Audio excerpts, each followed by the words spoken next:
into the night. I raise my hand to the fire, but it's no use, 'cause you can't stop it from shining through.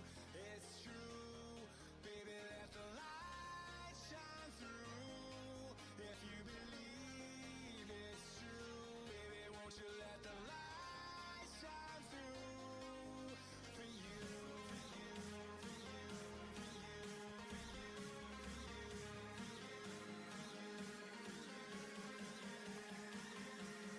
won't you let the light shine through.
In the sky, gazing far into the night. I raise my hand to the fire, but it's no use, 'cause you can't stop it from shining through.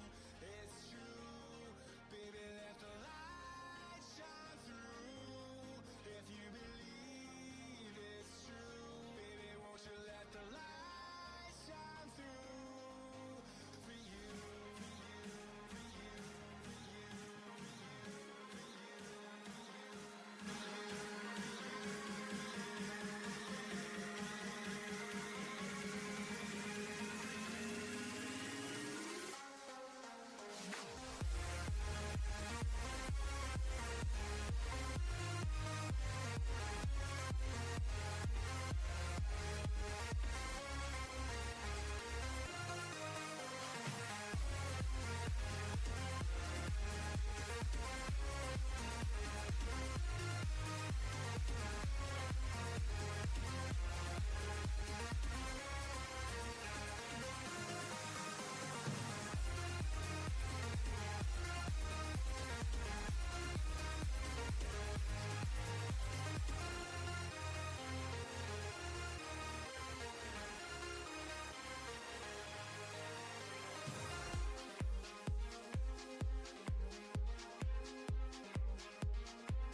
inside. I don't wanna waste what's left. The storms we chase are leading us, and love is all we'll ever trust. Yeah, no, I don't wanna waste what's left. And on we'll go,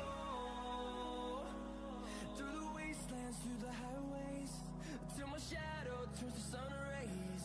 And on we'll go, through the wastelands, through the highways, and on we'll go.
Hello and welcome to our live stream of the 2017 Steigen Spectacular.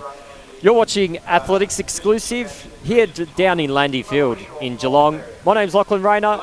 Joined in the commentary today is alongside me Raf Agostino. Say hello, Raf. Don't be shy. Hey, Lachlan. How are you, everyone? Good. And also joining me as well is Olympian, I can say that, Lyndon Hall. Thanks for joining me, Lyndon. No worries. Pleasure to be here. I'm glad you're having me back. No, you did very good. Very good feedback from Tuesday night at the Victorian Milers Club. So we've got you back again. And as we can see here, we're getting ready to go on the track for our first event, which is the women's 5,000 metres.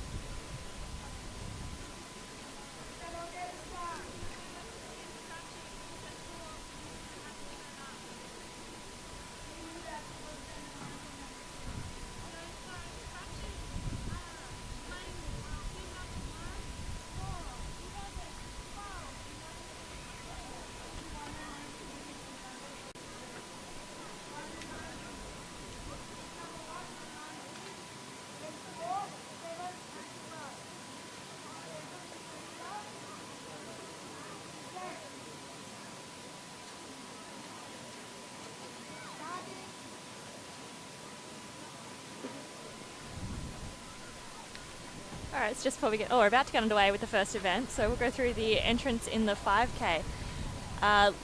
Lane 2, Gemma Maney. Lane 3, Cassie D. Lane 5, Natalie Rule. Lane 6, Sophie Ryan. Lane 8, Ashley Brown. Lane 9, Alexander Patterson. Lane 10, Bronwyn Humphreys. Station 11, Virginia Maloney. Station 13, Camilla Wilshaw. 14, Olivia Hobbs. 15, Nardine Bainbridge. 16, Amelia Mazzadowney. 17, Charlotte Wilson. 18, Brianna Bunworth. 19, Lindsay Sheriff. And 19, Ellie Pashley.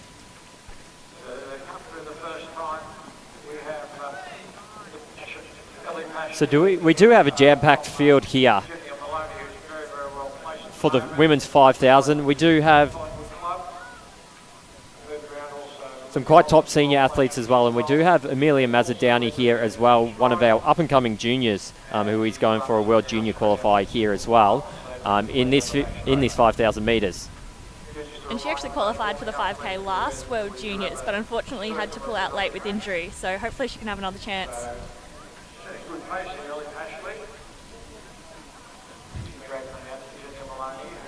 As I go through there in 1:15.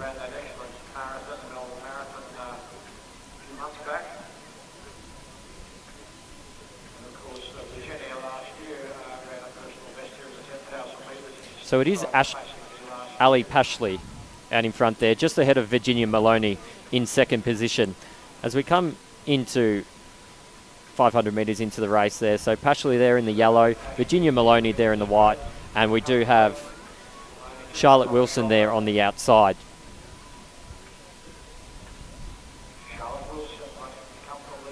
So a few of these athletes have competed quite recently here, so Virginia Maloney, as she takes that lead off Pashley there.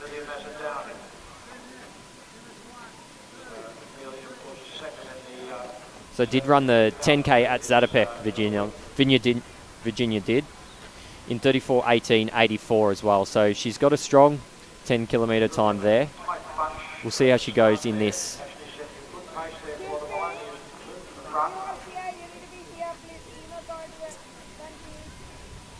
So as we come up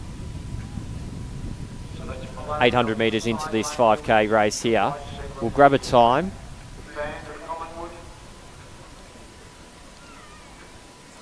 About 73, I think, sorry. Kind of missed that split. But Virginia's pretty good at usually running a pretty solid, even pace coming off that marathon background, so going pretty as expected there. But Charlotte Wilson just sitting on her shoulder. She had a great run in the steeple the other night. I'm pretty sure it was a PB of about 10:03, so pretty close to breaking that 10-minute barrier there, so she knows she'll be strong. No barriers in her way this night. And there are a number of athletes in this race here that have competed quite a bit over the last month or two with a couple of Victorian Milers Club events on the Victorian 5K champs as well as the Zatopek 10.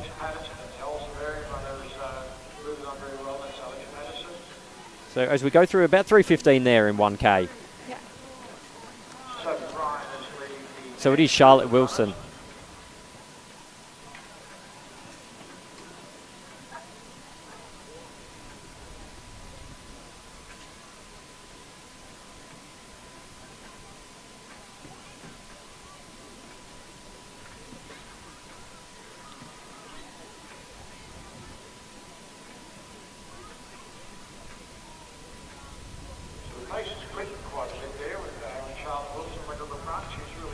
About a 75-second lap there, so staying on a pretty solid pace.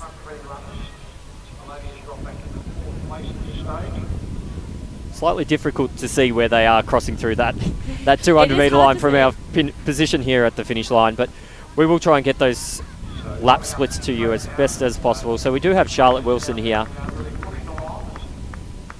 ahead of Gemma Maney, who has had a strong performance at the Victorian Milers Club in a 9:37.13 for the 3K early in November. So she's done the 3K, she's up here today doing the 5K, but it's Charlotte Wilson out there in front, Gemma Maney in second position.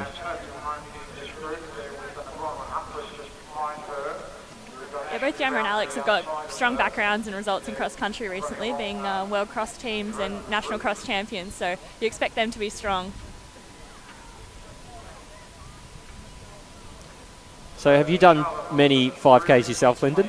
I have not. I try to limit it to one a year, so I'm actually going to run one at Hunter in January. So hopefully I can learn a little bit by watching this one. And are you planning on, I know you probably haven't done a huge amount of planning in terms of race splits and things like that, but do you expect to probably do even splits through most of the laps or most of the Ks there? That's probably a pretty nice way to run it, I think. Hopefully we can get someone to help us out with that. So it is Wilson still in front, ahead of Maney. And then we have Alexandra Patterson as well in third position. So we do have a little bit of a breakaway group just ahead of Amelia Mazzadowney there in fourth position, leading the group ahead of Virginia Maloney.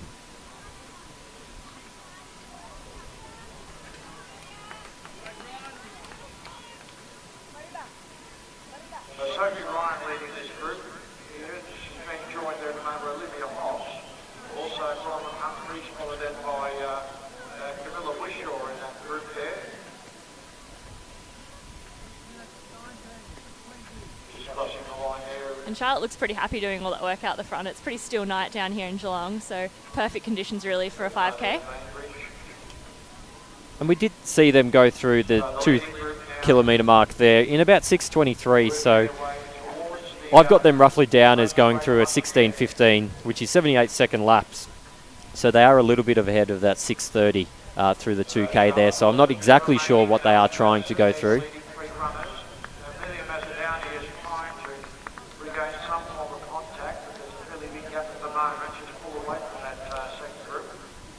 So a strong performance here from Charlotte Wilson. So as we did say, she did do the steeplechase at Milers Club at Lakeside Stadium on Tuesday night. So probably still not the freshest. I'm not sure what she would have done between now and then, but I wouldn't imagine too many sessions in there. No, hopefully pretty cruisy couple of days in there.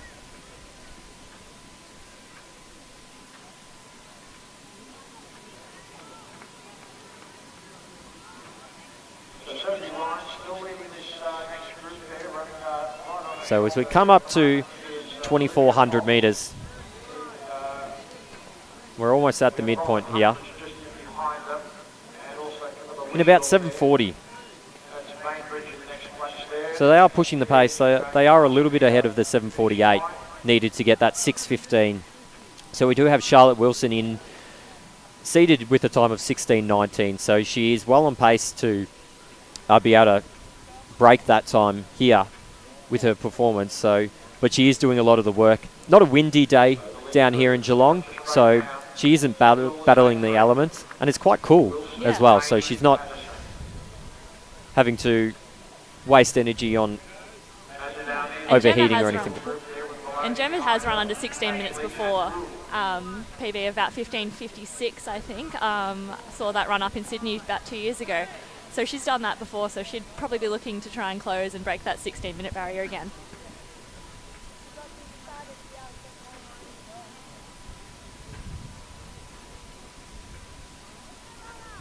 So coming into the front straight, main bunch of girls coming up now, so you're right, still leading that group. Wilson is now really pushing the pace along. So Ryan,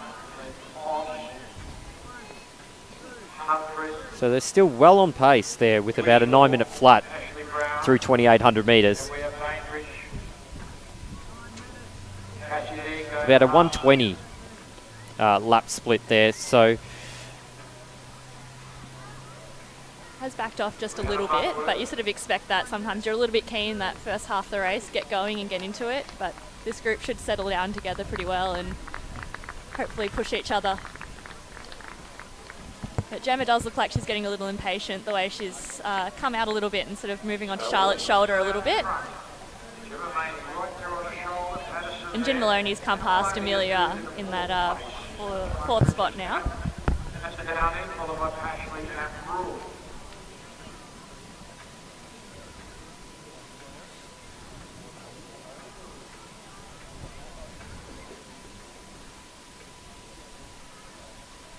we'll have to try and get a clock as well on Amelia Mazzoudani to see how she is going for that 1640 World Junior qualifier as well. And just as you talk about her, she's come back around Jen Maloney, so someone might have given her a split down that back straight and got her back on track. So about 6:19, 10:19, apologies. So 79, so they're staying around that 79, 80 second mark there for the lap, which is slightly slower than 78 seconds of 16:15, but they do have a few seconds up their belts there.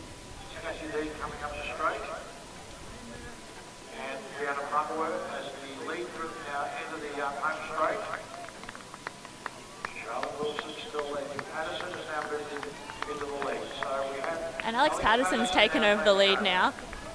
But Charlotte's stuck right on her, so she's probably pretty happy not to be doing the lead. And hopefully she can get a bit of ride over the next few laps, as Gemma's just dropping a little bit back off.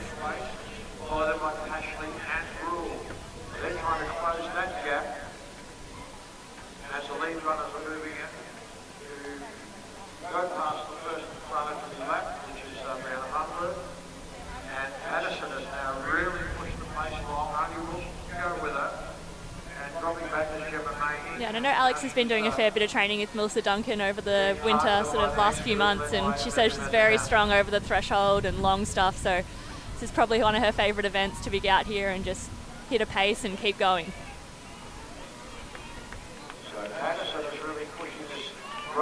So they go through 3,600 in 11:39 there, so another 120 lap.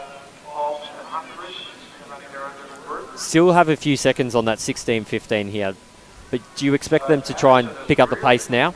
The way that Alex is starting to move away looks like she's trying to inject a bit of pace, and it's just starting to stretch Charlotte a little bit. She might be starting to feel that steeple from Tuesday night. But hopefully she can stay as close as she can. Patterson does look strong as well.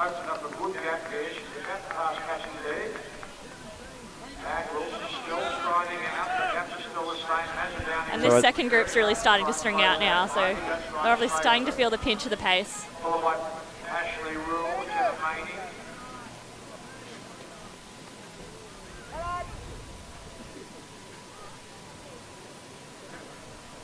So Gemma Main has fallen right back here, so it's going to come right down to Patterson up here at the front. Charlotte Wilson about 10 metres behind. And then the second group is catching up. About 30 metres behind Amelia Mazzoudani is behind that front group as we get a clock on about 12:58 through 4K there. So we've got 1K to go. Oh, another 1:19 lap. Amelia Mazzoudani is well on pace to get that 16:40 World Junior qualifier. Yeah, and she's looking like she's getting closer to Charlotte, so that's definitely going to help her over these last few laps, is having that person to chase just in front of her.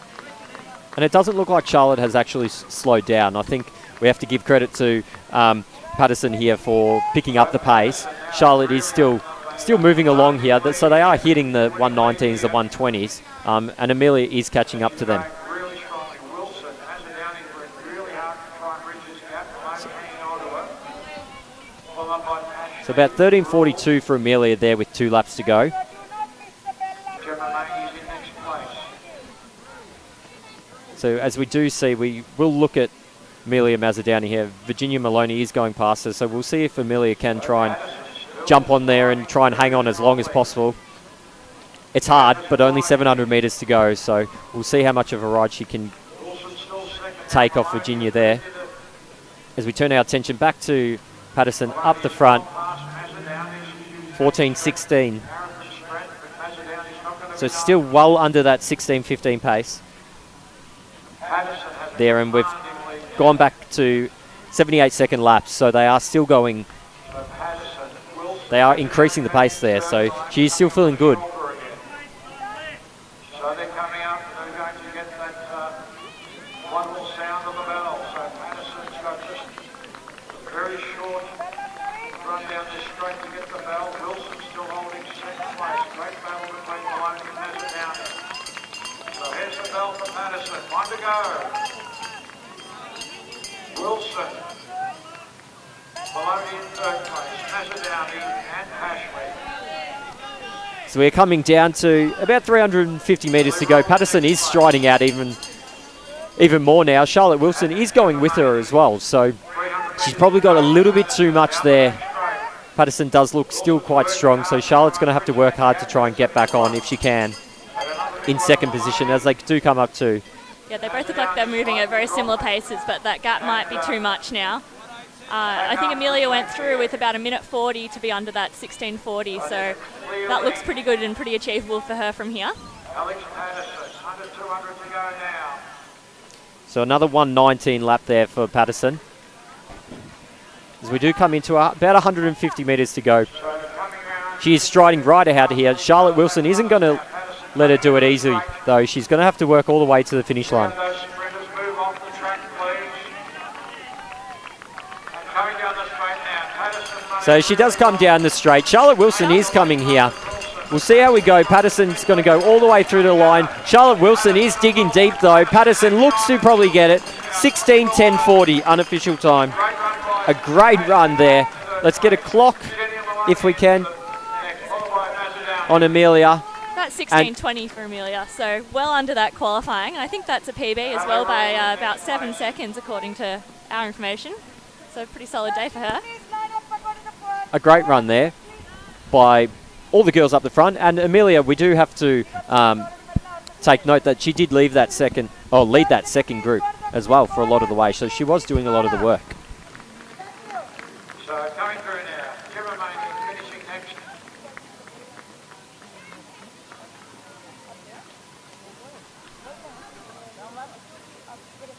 Cassie Deagle will hit the bell lap.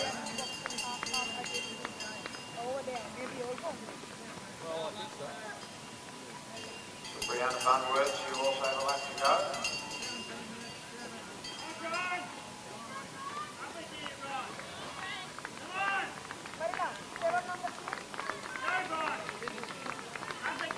So here comes the rest of the runners there. Good battle as they come towards the line.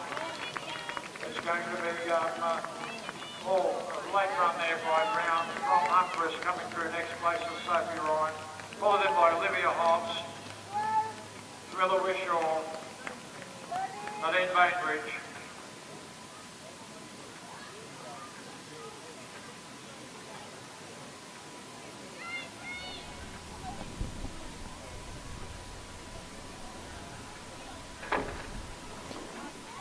And we're going to turn our attention down to the end of that 5 kilometres there. Lyndon, who have you got? I'm down here with our 5K winner, Alex Patterson, who had a pretty cruisy run those first few laps and sat in behind Charlotte and then made a really big move and gapped her and just held on for the win, which was great. But you were smashing some really even laps throughout. Did you go in with a plan? My plan was kind of like to get through 3K as comfortably as possible and then work the 4th K and try and finish strong. So I tried to do that as best I could, yeah. Yeah, watching the clock, it was pretty even going through. Yeah. And in terms of a PB, that was under, wasn't it? Yeah, Matt, I think like a 30 or 40 second PB. I haven't run on the track for a long while, so I was a bit nervous to come back, but it worked out well, so I'm happy. Congrats, it's absolutely huge. And what's on next for your season? I'm going to Falls Creek, and then I'm not sure what my next race is, but I'll figure that out soon.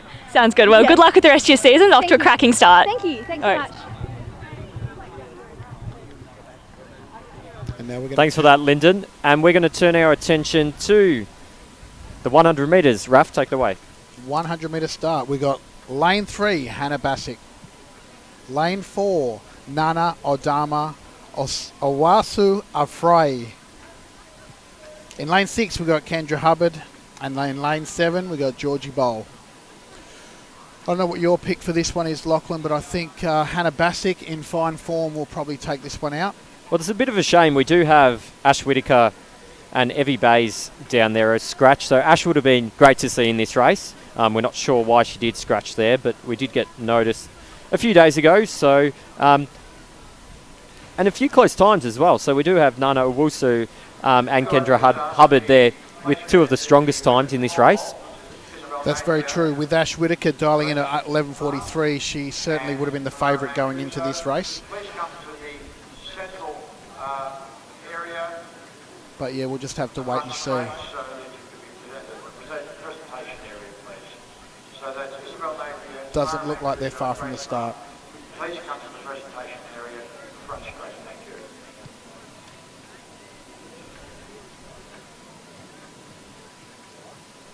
Now, while we're waiting for this, Lachlan, I've got the results for the women's pole vault that was on earlier today. Isabel Napier actually took that out with a huge jump of 370 and got that on the first attempt. Second, we got Tamara Mancuso from Melbourne Uni. And then we had Grace Bath from Coria Athletic Club. So the pole vault, there were a couple of events earlier on before we did start the stream. We'll have take a quick look at the program while we've got a little bit of time here. So we had at 5:30 the men and women Icarus pole vault there.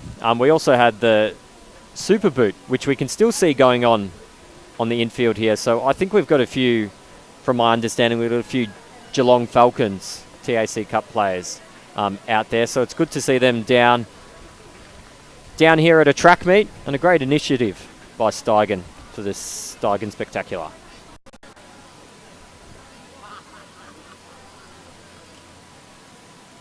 And the women are just waiting at the 100 metre mark. So we don't have a scheduled time until about 7 o'clock here. So do make sure that you are commenting on our Facebook and our YouTube channels here. So we are streaming to both. To those who want to watch in the highest quality, make sure you head over to our YouTube channel. But do make sure you are commenting, asking questions. We'll see how we go. If you do have a question of our winner, make sure you send it through, and we'll see if we can ask the winner of the races. Any fan questions, any submitted questions there. We've still got about 5 minutes to go, but the boys, the men's pole vault looks like it's getting underway over there. They're still in their warm-up phase, so we might get the results to that a little bit later on. Certainly a cold night down here in Geelong tonight, isn't it? You know what? It's a good night for competing, not so much sitting around. Too true. But I'm not sure where that 28 degrees was. It doesn't feel like 28 at all.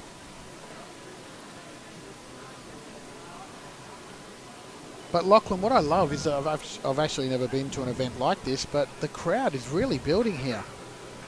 There's quite a number of people that have gathered against the front straight. It's great. You can see on this view that we've got on the live stream at the moment, you can see all the spectators sitting there in the background, right on the grass, right up close as well. And you can do that for majority of the way around the track here. In second place, with a height of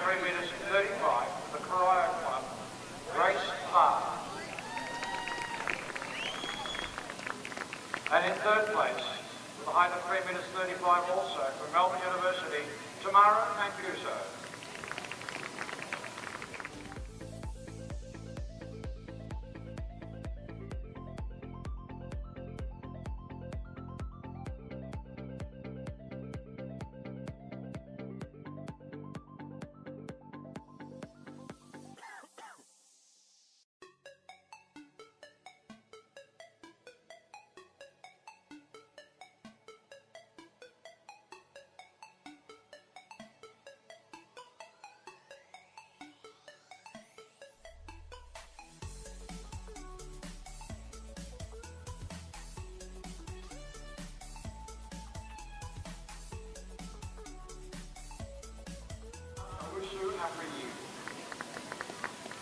In lane 6, she was third in the Victorian 200 metre championships this year and semi-finals national championships from all Melburnians, Kendra Hubbard. And in lane 7, from Geelong Girls, who was 7th in the under 20 national championships, Georgie Cole.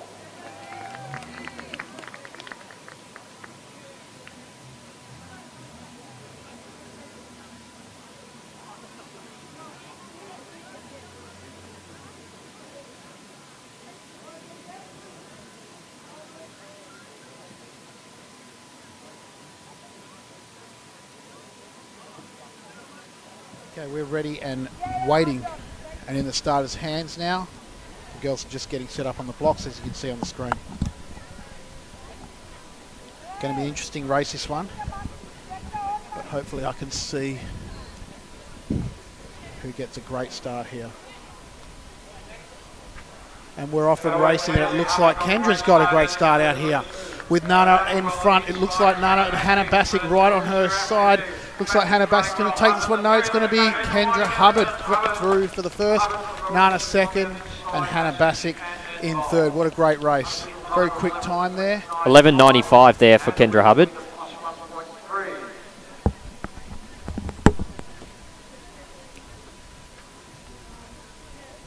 That was a big contrast from that 5K. It was over in a second. Yes, no, us distance runners sitting here, not much to talk about there, but Raf Agostino is going to get Kendra there in a second when we can get the interview lined up.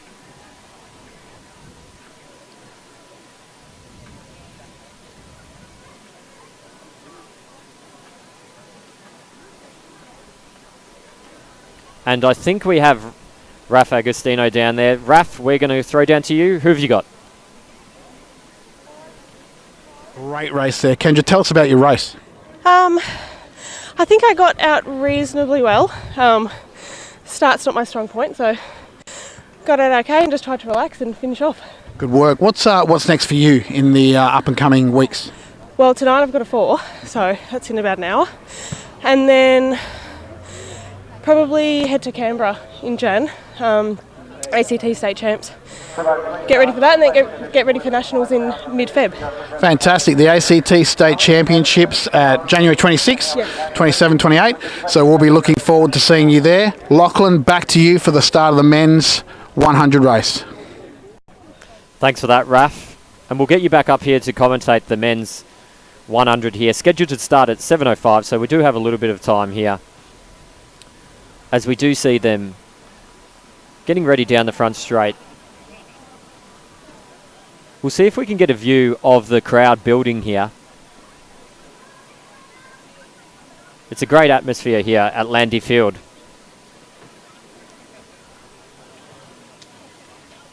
So you do see the front straight here. Excuse the poles, but you do see a whole bunch of families, friends, spectators down here in Geelong for a great meet. So we do have our 100 metres here.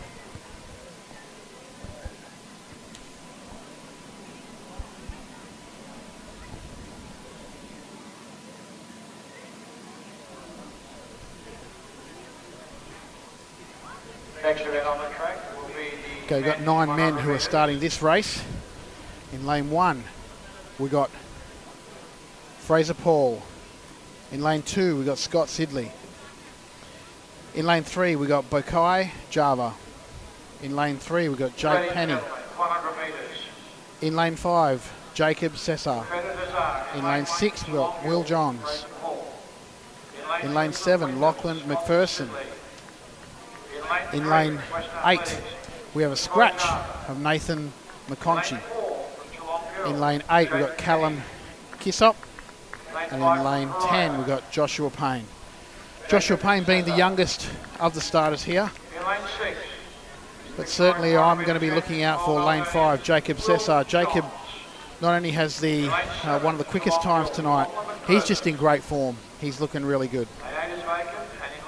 So we shall see. So off our C times here, there's only 0.01 of a second separating Jacob and Will Johns here. So those will be, you would expect the two to watch, but anything can happen in just under 12 seconds. That's exactly right. Lane 5 and lane 6. Remember that lane 8 is a scratch, so that's going to be empty, but lane 5 and lane 6 are certainly the ones to be watching. But as you know, Lachlan, in 100-metre races, anything can happen.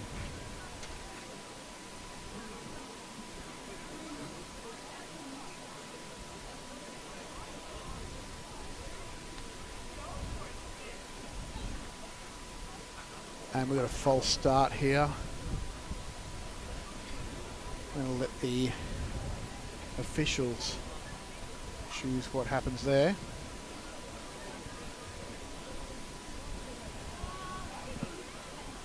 Certainly an edgy young man, ready to burst out of the blocks.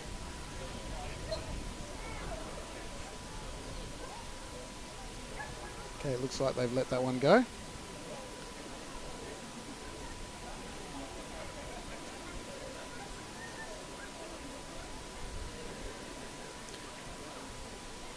And they're getting back in their set position.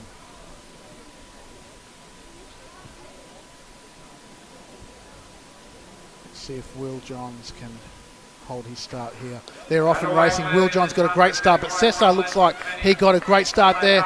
It looks like it's going to be a great run here, but it's very clearly going to be Penny taking the lead there. I'm not sure the 10:86 is what the clock stopped at. That was a great race. Very close. Certainly very close. I might go down and grab Penny.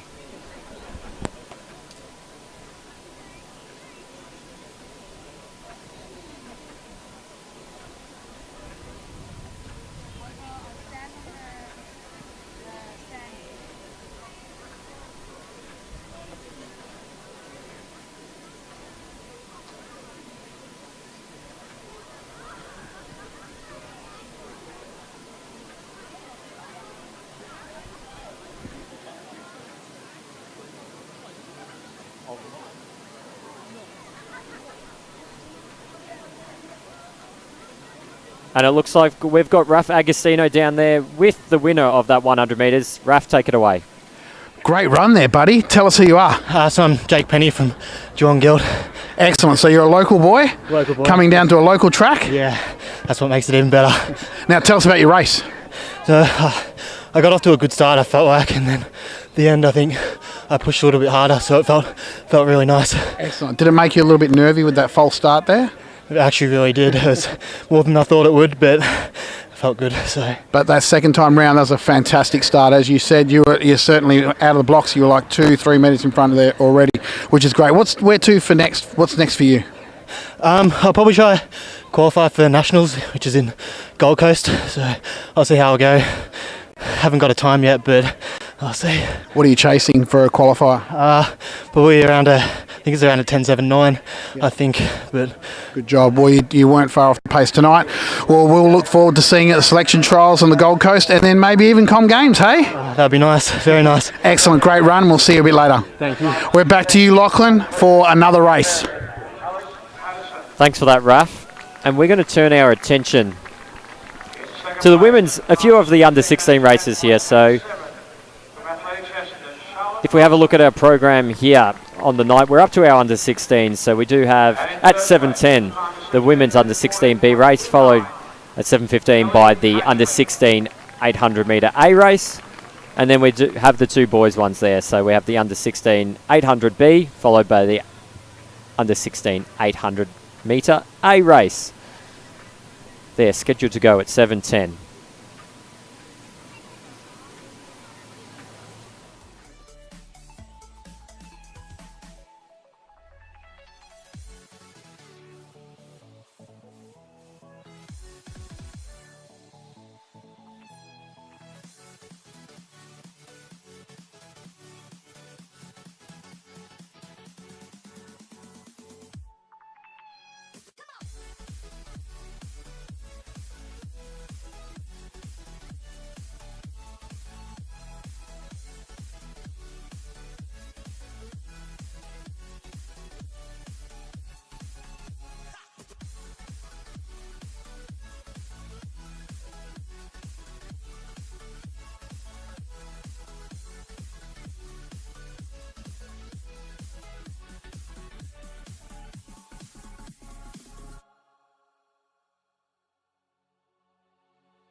And we've got the girls lining back up in the under 16B 800 metres.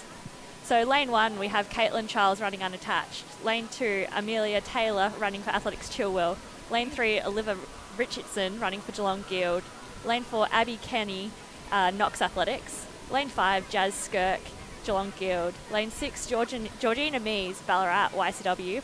Lane 7 Libby Riviere running unattached. Lane 8 Erin Foley of Collingwood. And lane 9 Greta Jones running unattached.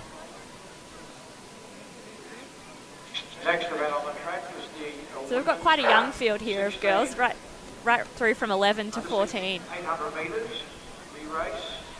Competitors are in lane 1, Caitlin Charles. In lane 2... So it is great seeing all the comments there. Ben Wallace, apologies we didn't put the start list there for the 5K women's. We should have all the start lists on the screen just before the races as well. Isaac Fryer cheering for Jake Penny there as well. So make sure you are commenting on the stream as it goes along.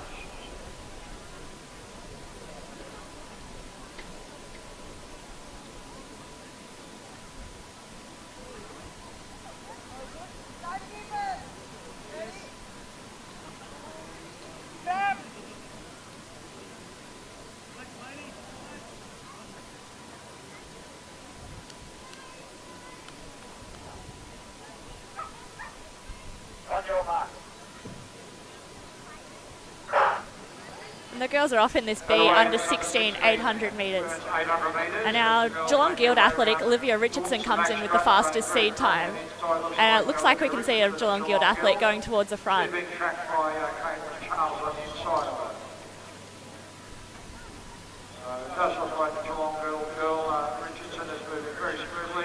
And she comes in with a PB of 2:27. So she'll be looking to try and beat that tonight in this perfect conditions for running. Nice and still, not too hot.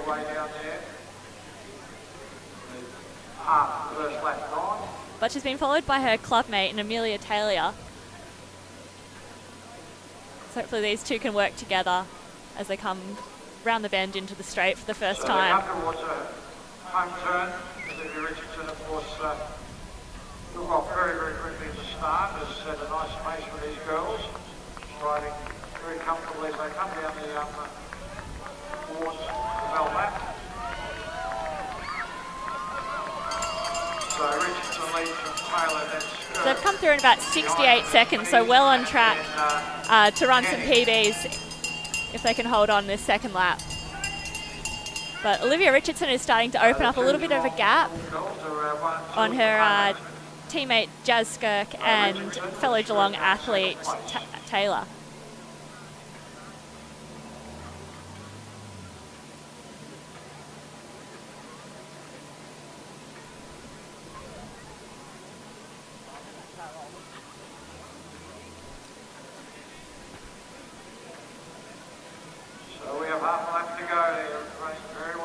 So go through 600 in about 1:45, if we can tell where that is over there.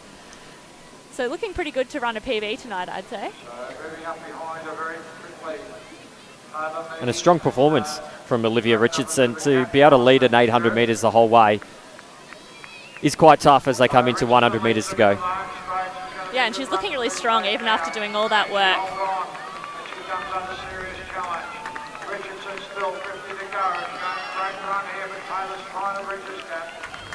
So Olivia Richardson is going to take this out in just over 2:20, 2:22. So about a 5-second PB there for Olivia, and she looked like she knew she was in shape tonight. She went for it and obviously knew she was ready for a big run.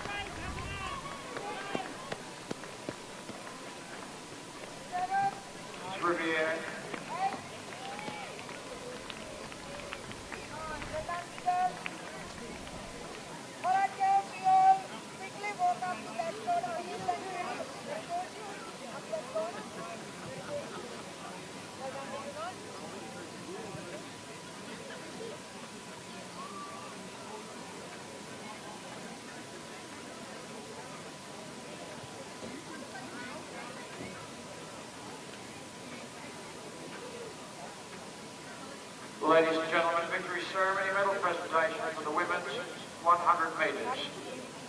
In first place, representing all Melburnians at a time of 11.95, Kendra Hubbard.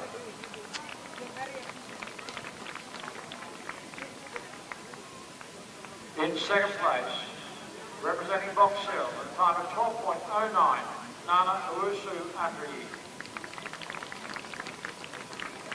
And in third place, representing all Melburnians, time of 12.13, Hannah Bassett.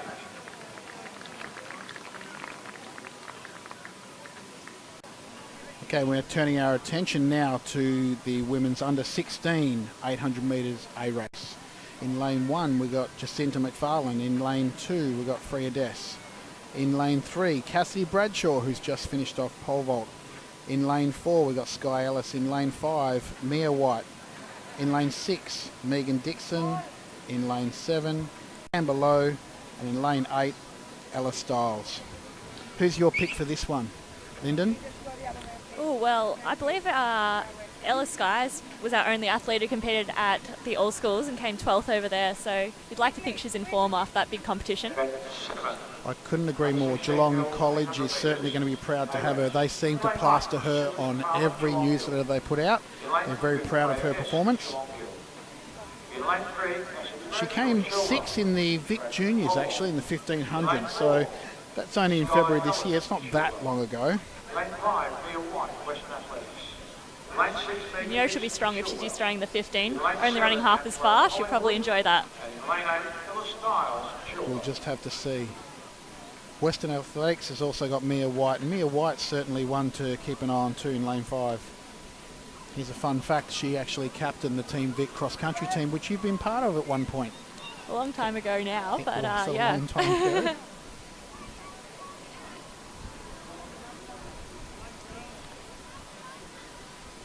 I actually captained the team when Geelong hosted the event.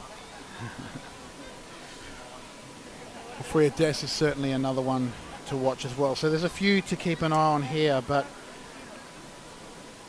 Yeah, some pretty close PBs on the entry time coming in, so we should be in for some good racing. And it's a great opportunity for some of our younger athletes to come out here and compete on the same track that Olympians are running on. Exactly. Yeah, Just prior to and after.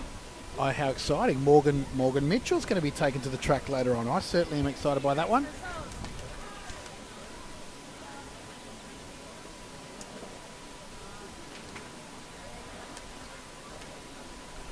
So we're in the starter's hands and it looks like we're ready to go. And we're off and racing, and it's looking pretty strong at the moment. Looks like we've got Cassidy Bradshaw is actually doing well. She's sitting in a second position there. Can't quite see who's in first position, but it's looking like a pretty quick race at the moment. Certainly know why these girls are in the A race. Pretty heavy Geelong presence at the front of this field, taking their home track advantage. I'm sure that they use this for a training ground quite often. you So could it looks say like Mia Cassie's. White's in second position. That's what it looks like anyway. Western Athletics, second position here from lane 5. And she looks like she's going to take first here, just pushing up on her shoulder. Yep, that's Mia White coming around and looking very strong.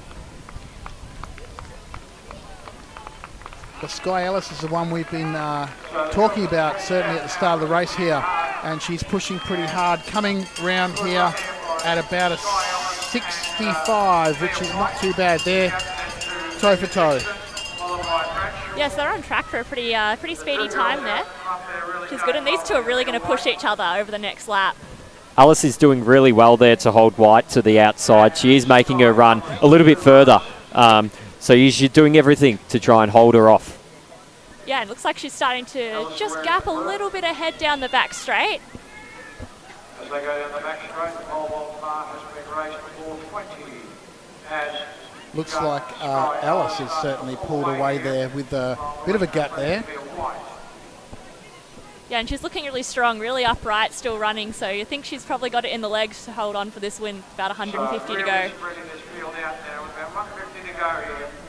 Great running by the goal from Chilwell.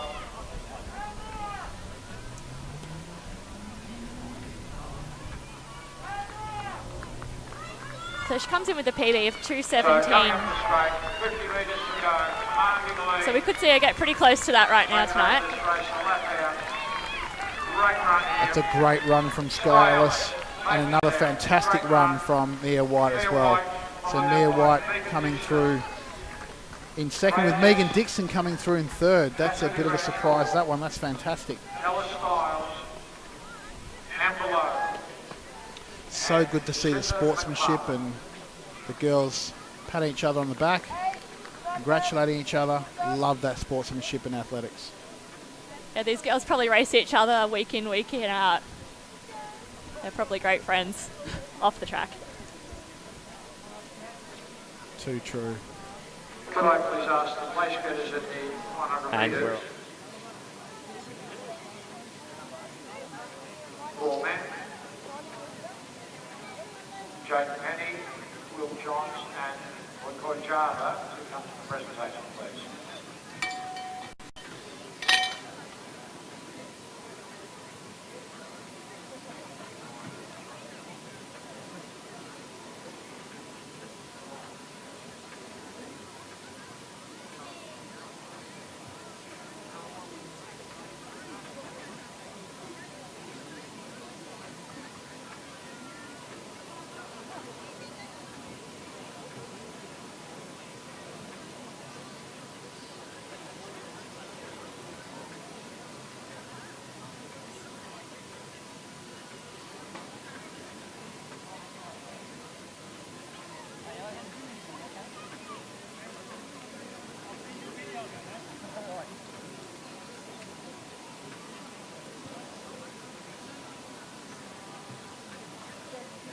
Next event on the track is the under 16 men's 800 metres. In lane 1, Jules Bond, Chilwell. In lane 2, Oliver Bradshaw, Chilwell. In lane 3, And we're lining up in the boys B under 16 800 metres. So we'll go through our starters. In lane 1, we have Jules Bond of Athletics Chilwell. Lane 2, Oliver Bradshaw of Athletics Chilwell. Lane 3, Archer Wiltshire of Athletics Chilwell as well. Lane 4, Jonathan Peck of Geelong Guild. Lane 5, Elias Stott of Geelong Guild. Lane 6, Alex Hamilton-Jones of Deakin Athletic Club. Lane 7, Max Jones of Athletics Chilwell. Lane 8, Hugh Highbutch of Unattached. And Lane 9, Isaac Headley, also running unattached. Just interesting to see some athletes coming through that are unattached. It's be interesting to ask them how they train, where they train, how they get their motivation to continue to keep competing. There's certainly pretty amazing clubs out here in Geelong. Do see a few little athletics uniforms on there as well. Yeah, we do have kids as young as 10 in this race, so they might still be in the little athletics system.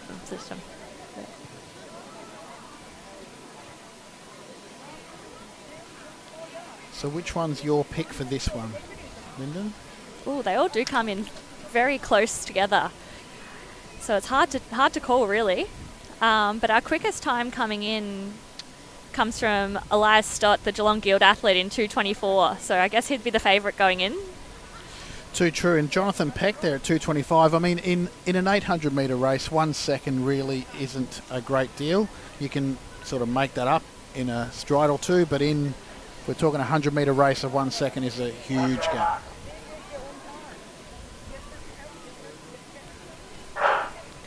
And we're off in this B, 800 metres. And so it's a bit of a battle of all the Geelong clubs in here. So we'll see which club comes out on top. But one of our Chilwell runners looks to be making a big run off the start, but got to make up the stagger still.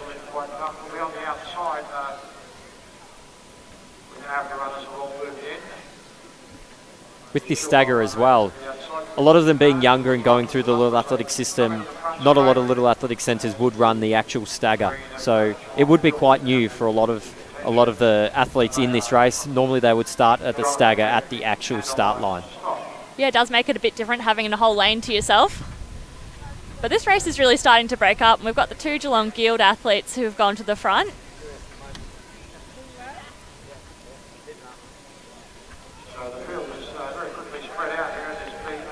And that is the 2 we talked about with the fastest time coming in. So pretty much gone to script so far. But Max Jones, the Chilwell athlete, takes the front as he comes into the bell at about 65 seconds. Which is a great run. They're at such a quick pace here, but he's certainly giving it a very good run. So we've got the 2 Geelong Guild athletes in second and third, but we're looking pretty strong here by Max Jones. Yeah, it looked like he had a very distinctive plan there to make a big move at the bell there, because he really flicked a switch and went. Certainly did. We're going through a very quick pace here. So 1:06 with the fastest seed time 2:24. So they're well on pace if they can handle anything near that time for this last 200 metres. And that's the great thing at this age. You can really just bring out some huge PBs.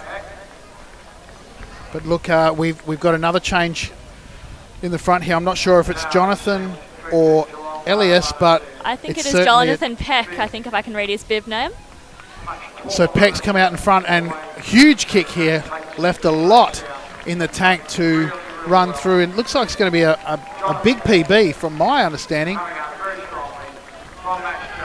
Unofficial 2:15. That's huge. It's at 9-second PB, 10-second PB. Wow, well done. Not too shabby at all. And we've got a big finish on here. Like you said before, Lachlan, it's so nice to have these athletes running in front of such a big crowd and cheering them on. That's certainly an experience they'll have to get used to as they get older and hopefully stay in the sport.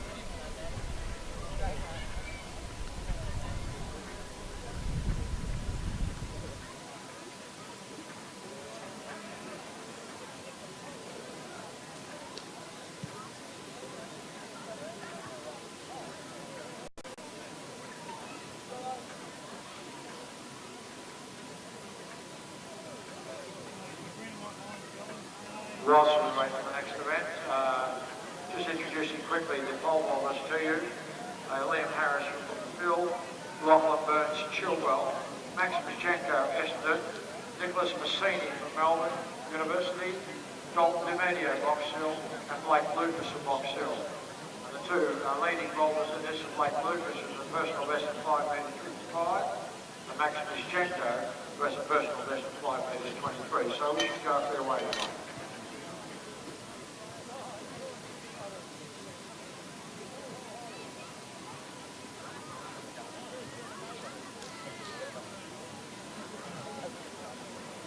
Height of the pole vault is now at 4 metres 55.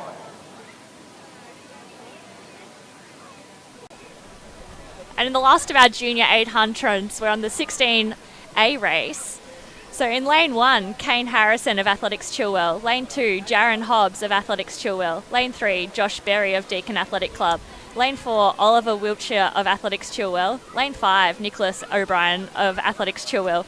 Lane 6, Will Gray of Geelong Guild. Lane 7, Oscar Mazaraki of Geelong Guild. Lane 8, William Kilpatrick. of Unattached, Lane 9, Tom Hockley Salmon of Athletics Chilwell, and Lane 10, Friend Leeton of Old Scotch. So it looks like Lane 10 is our lone non-Geelong athlete.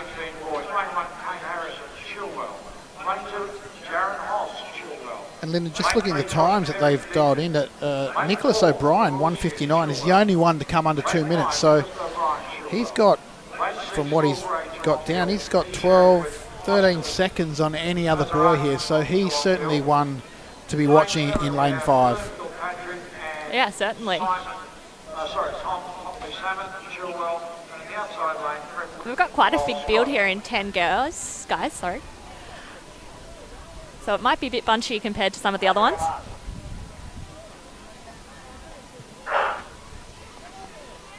And away.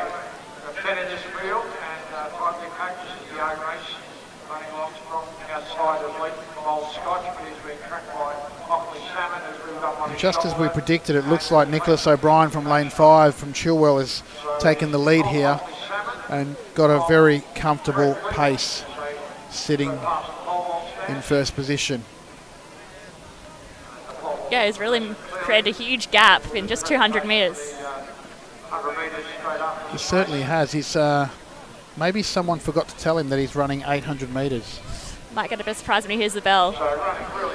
No, he definitely came in as the favourite, so I think he knows what he's doing.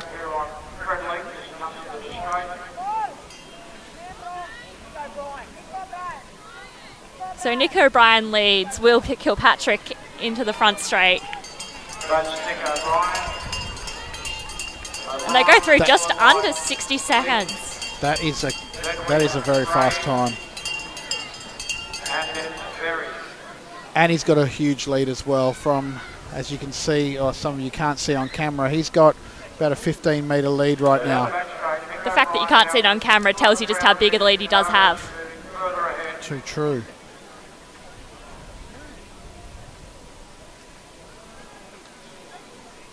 But he comes around with about 200 to go, and this is probably the worst part of the 800. You can't quite see the finish line, but the legs are definitely starting to burn. But he had a little look around and can probably tell he's comfortably clear in the front. Yeah, I was just about to say, he's looking very comfortable. I'm not an 800 runner myself, but he's looking very good. He's in fact, I think he's increasing speed. Yeah, he definitely saved something for the front straight. He's powering down. You can tell he's chasing a time. He's definitely wanting to push himself, and he's going to get sub. Yep, he's 1:59, which actually is a time that he dialed in at 1:59. Yeah, so 1:59.72. Very impressive running in very much a time trial situation. He just took it on from the gun and really raced himself a little bit. Didn't have a lot of company up the front. For an under 16, that's a pretty fast race though.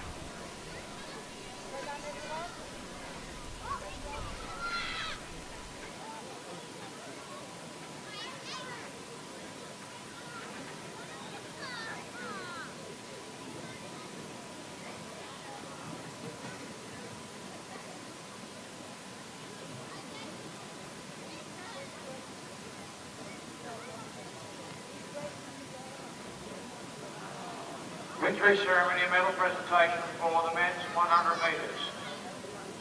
In first place, representing Geelong Hill. And well done to our under 16 athletes there on some great performance there, and great to see, and we hope they got a good experience from competing down here at the 2017 Steigen Spectacular.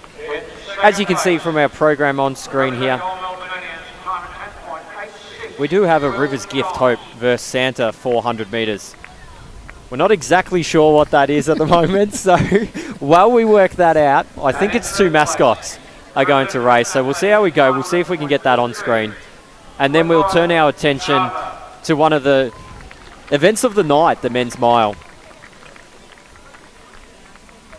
at 7:40 there.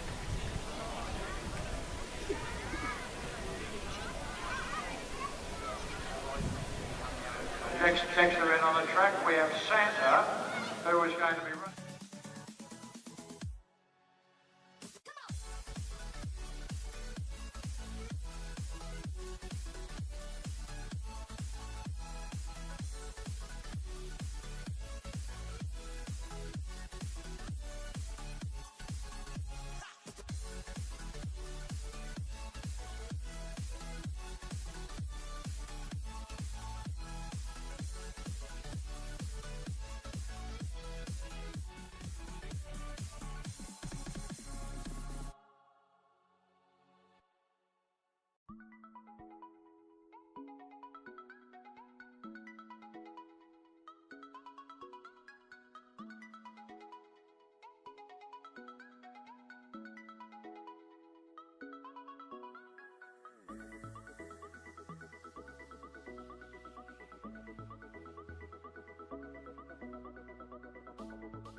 And there you go. That's what that race was, Raf, for those people watching at home in Lyndon.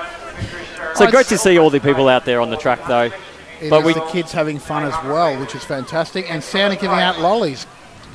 But we do turn our attention now to event 10, the men's mile. So one of the anticipated events here on the Steigen Spectacular event list. So in lane 1 we have Mitchell Thompson.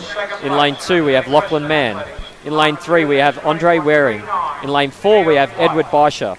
In lane 5 we have Stuart McSwain. In lane 6 we have Harrison Carr. In lane 7 we have Sam Williams. In lane 8 we have Philram Kelly. In lane 9 we have Tom Forthorpe. In lane 10 we have Scott McKenzie. And in lane 11 we have Jordan Williams. And this was a really exciting race last year, and Geordie Williams had a photo finish with Geordie Guzman, who's not here. So hopefully Geordie can reverse the results and get the win tonight after getting a very close second last year. Inside we have Mitchell Thompson from Lincoln. Great run in the Bowlers Club the other night. Another warning, much better known as an 800-metre man, Lachlan Mann. But I've had a chance to see a lot of these guys race in the last few weeks. Mitch Thompson had a win at Milers Club in the 1500 just on Tuesday. I'm pretty sure Lockie Mann ran an 800 there. And obviously Stewie had his big win in the 10K, so I'm not sure how fresh his legs will be feeling. If I'd run a 10K, I'd be feeling it for weeks. They also qualified for 5,000, and the winner of the Santa Spec this year, Joe Swain. We then have Sam Williams from the Wendouree Club. Please welcome from Ireland.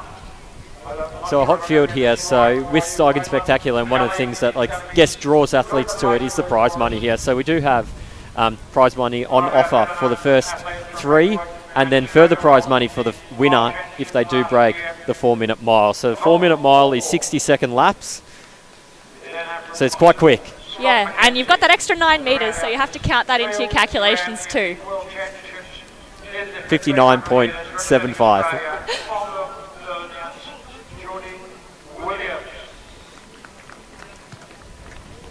Could we clear the track on the back straight, please?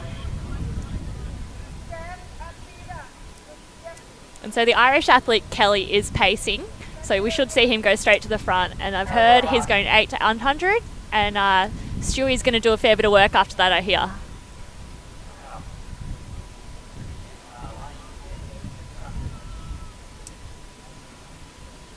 So a few nervous wobbles on the start line. And away. And they're off, and it's often a bit crazy starting into that bend. It's a bit different to a normally 1500, so there's obviously a few more elbows out sometimes. That's Kelly from Ireland, and he's going to lead them down the back stretch. This would be great if we can get a sub-4-minute mile here in Geelong, named after one of our greatest runners, John Landy. And John, of course, Olympic medalist. So we see Geordie Williams tuck right in behind our pacemaker, and you would say he's one of the class athletes of the field, making a semi-final at the World Championships this year in his first senior team. So his training partner Stewie has just dumped in front now, and he'd make a pretty good windbreak. He's pretty tall. So Jordan Williams also has done a mile here in Birmingham earlier in August with a 3:56.89, so he's definitely on there. So as we go through the first lap there in 1 minute, there we do have Stuart McSwain in second position, Jordan Williams in third.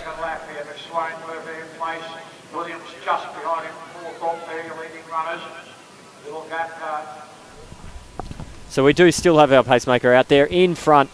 Stuart McSwain, our Zatopek 10 winner from the 10,000 metres, in second position.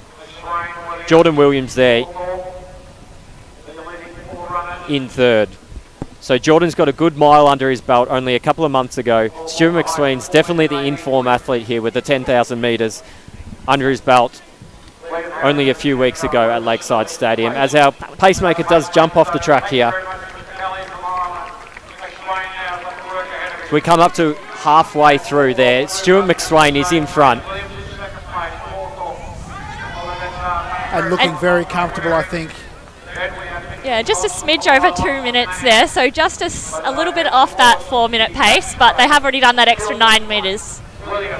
Certainly doesn't seem to be put off by the wind at all. The wind seems to have picked up a little bit, but he's running very comfortably and looking really strong. Yeah, and Geordie's getting a great ride in there behind Stewie. And then Tom Forthorpe's just tacked on the back there and isn't letting go. And I did just see Stuart McSwain did look at his clock there. So he is aware of the time and the time that he wants to go through there. So they will be picking it up, I would expect, with about 500 metres to go in this mile. Yeah, and I've heard Stewie's had instructions to take the lead until the 1,300 metre mark. He's going to finish the race, but that will be the end of his duties, and then it'll be on. So they're going to pick up the bell here, and it's looking very quick. So yeah, they are under that 3 minutes now. So if they can run a sub 60 or about 60-second last lap, they will hit that under 4 minute mile, and hopefully that bonus cash. But those front two, Stewie and Geordie, have really broken away. So as you do say, so 300 metres to go here. Stewart in front, Jordan's there on the inside. They've broken away from Tom Forthorpe in third position. And Geordie starts to challenge now with 200 to go as Stewie does pull off, finishes that second pace-making duty. And Geordie's all on his own with about 150 to go. And you couldn't see him losing it from here, really. He's really starting to stride out. And all he'd be thinking about is breaking that 4 minute time. And he's got about 15 seconds now to get home. As he comes down the front straight, he will start to get a glimpse of the clock here as he ticks over 352, 353, all the way through. He's going to get it. 356, 57, 21. 357.21, unofficial time there for Jordan Williams. So he got under. And Tom Forthorpe comes in second. And coming over the lane charge here, the offshore runner, Scott McKenzie. Followed by Elisha Williams. And what a great run. Congratulations to Geordie Williams. So 357 there, a strong performance helped out by training partner in Stuart McSwain, who got all the way there to about 1,400 metres. So he did a good portion of the race. As we look to Lyndon, who's going to go and have a chat to Jordan there. So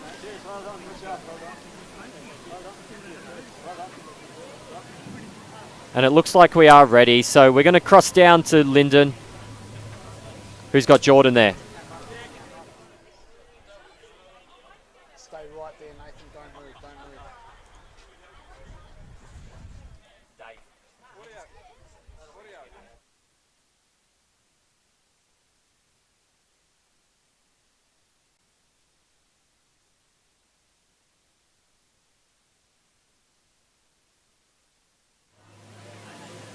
Good night.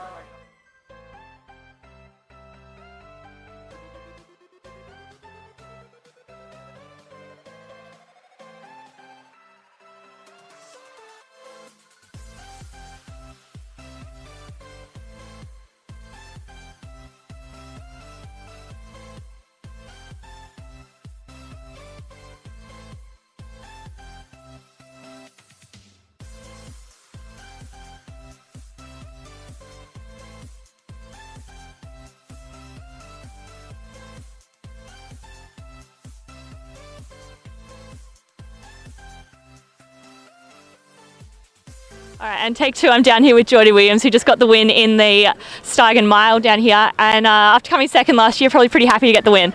Yeah, no, it was awesome. Guzman gave me a really tough race last year, so I'm still scratching my head how he got back past me in that one, but no, it was good to go one better today. And, you know, it's actually, wind's picked up a lot right when we're running, so I'm happy with the time and stuff, considering everything. Yeah, and yesterday I saw you down in the gym and I asked if you had any inside information for me, and all you said is, I've got a good pacer or something. So I guess those guys definitely did a good job for you today. Yeah, so we have Phelan Kelly from Arden come all the way out to pace us, so thanks to him and thanks to Stewie for towing me around most of the way. Probably give him most of the money because pretty much did it for me, so thanks boys. Very nice. That was going to be my next question. What are you going to spend the cash bonus on? So I guess we've answered that question. So well done, and we'll see you in the next one, I'm sure. Awesome. Thanks, Lyndon. Thanks for that, Lyndon, and well done to Jordan Williams there.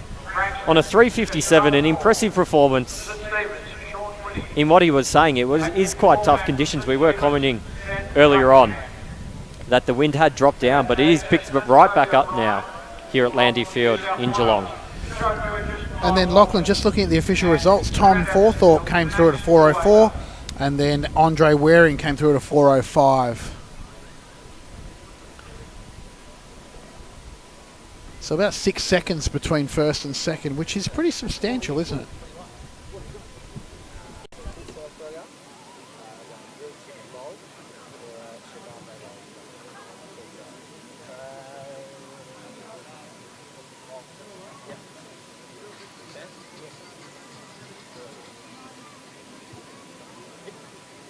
Whilst we wait for the 3,000 metre runners to get on their marks, victory ceremony medal presentation for the 800 metres under 16 boys. In first place, representing Chilwell, time of 1:59.70, Nicholas O'Brien. In second place, representing Geelong Guild, time of 2:04.52, Will Gray. And in third place, representing Deakin, time of 2:05.62, Josh Berry.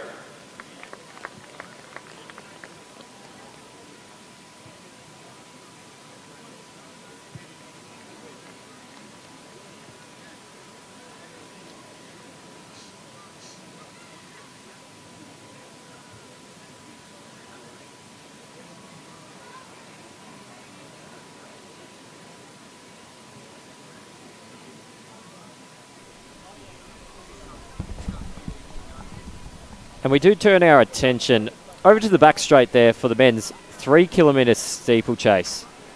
Yeah, as you can see them on the line and ready to go. So we have Riley Shaw in Station 1. In Station 2 we have Benjamin Buckingham. In Station 3 we have Nathan Percy. In Station 4 we have Guy Walters. In Station 5 we have Joe Burgess. In Station 6 we have Toby O'Brien. In Station 7 we have Sean Guinea. In Station 8 we have Christopher Dale. In Station 9 we have Jesse Dunsmore. In Station 10 we have Dylan Holland. In Station 11 we have Max Ueda. And in Station 12 we have Patrick Matthews.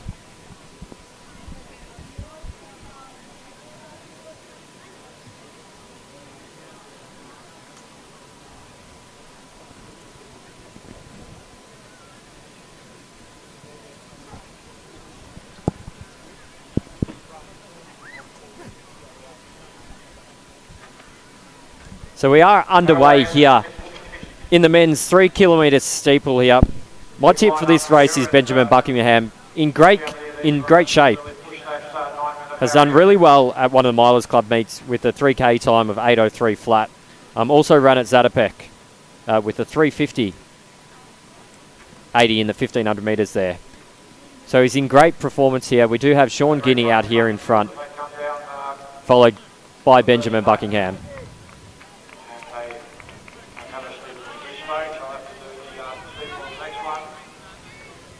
So Sean Guinea in front, Ben Buckingham in second position, followed by Riley Shaw there in third. So a 3K steeple, 7.5 laps. I'm not exactly sure how it works because each track is a little bit different with regards to how the steeples are positioned. The water jump there. So they did start in an unusual spot on the back straight. But we'll try and give you the splits as they are going around. But Sean Guinea looks to be leading the way here, 1 lap in. Ben Buckingham on his outside. Riley Shaw stays there in third place. And these boys have certainly got Commonwealth Games B times on their line. Riley Shaw's PB is just a few seconds off. So I'm sure that's a big of a goal for him this season.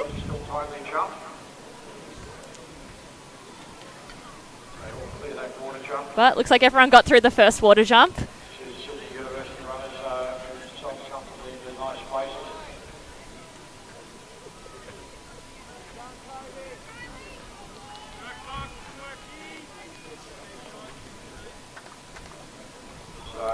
So Ben Buckingham's taken over the lead from his teammate Sean Guinea, and Riley Shaw is just on his shoulder there.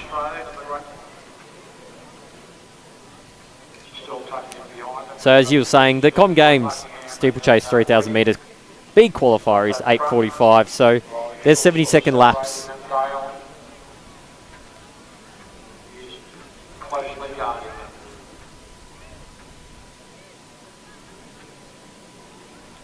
So we do have a couple of inform athletes as well. So as mentioned off the top, Ben Buckingham finished 8th in the 1,500 metres at Zatopek with a 3:50.80.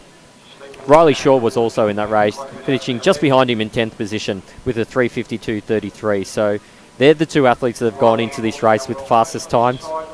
And we'll probably be looking at those two, given how recent they did run these two performances. Yeah, and I know Riley's been up at Falls Creek training pretty hard and got a big block in there, so you'd expect him to be pretty fit.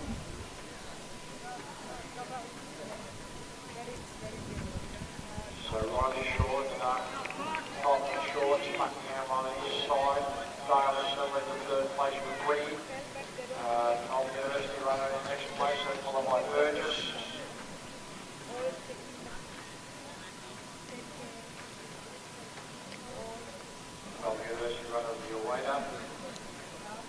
But unlike some of our other races, this hasn't broken up at all. There's a really big group just at the front. They're all just building off each other, I'm sure. Almost running in lines of two. Still fairly bunched there. It's a wide open race at the moment. And it does seem like Riley is quite happy to sit there on the outside as well with the current pace. So he's not wanting to get out there in front and give Ben an easy ride through there, so he's quite happy to sit on the outside. Yeah, it means they've both got a clear view of the hurdle coming in by running like that. Though it does mean he is going a little bit further. But I can't really criticise that. I'm known for running at about lane 4. So they come up the front straight with 4 laps to go in this 3,000 metre steeple. So it's about 7.5 laps. Yeah, Ben remains in front, 4:20.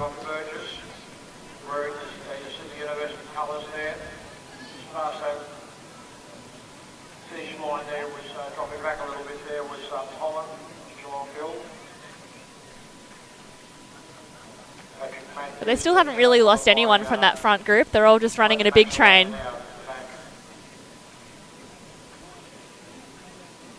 And Ben and Riley do look extremely comfortable there. A little bit longer strides with some of the athletes just behind them. So we've got Toby O'Brien at the back of that front pack there. So we will see they have all been able to hold on along. We do see Toby falling off slightly here. So that does indicate that the pace is starting to pick up. Yeah, Toby had a 10k run at the lower grades Atapec races, and from what I heard, he felt the pinch, so that well could still be in the legs. Toby did do a 6th position at the 3,000 metres at the Victoria Milers Club, meets 1 in an 8:12.74. As we do come up here with 3 laps to go through 5:33. So about a 73. So just second a little bit lap off there. that pace. However, the laps are a bit funny with the water pit cutting off a bit of the corner, so not quite as simple maths. Which is why it's taken me a little while to jump in there. So 4:20 that lap previous, 5:33. They will want to be on 70-second laps for that 8:45. So unless anything dramatically changes. And Riley does look like he's starting to make a little bit of a break, or at least maybe trying to drop a couple. So the lead has changed here. So we do have Riley Shaw, who's taken the front position. We've got Guy Walters there on the outside, for a New South Wales athlete. Does do a fair bit of training up at Falls Creek as well with the same athletes. So they all know each other. Ben Buckingham in 3rd position. Nathan Percy in 4th.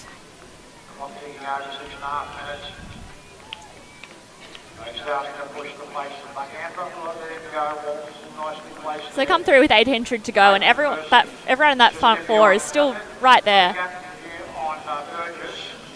followed by Stale, 20. So about a 72-second lap there. So they have picked it up quite a bit, and they are. So as you can see from our front pack, we no longer have a big, large group at the front. It's only down to 4 athletes. Riley in front, Ben Buckingham in second. Guy Walters there, maybe just slipping away. And Nathan Percy in 4th position. And they are single file now as well, which does indicate it is starting to pick up a little bit probably. There's a big gap. As they do come into 600 metres to go in this steeple. It is going to come down to our 2 early predictions here. So Riley and Ben Buckingham there. 500 metres to go. As they come into the front straight, they're going to get the bell.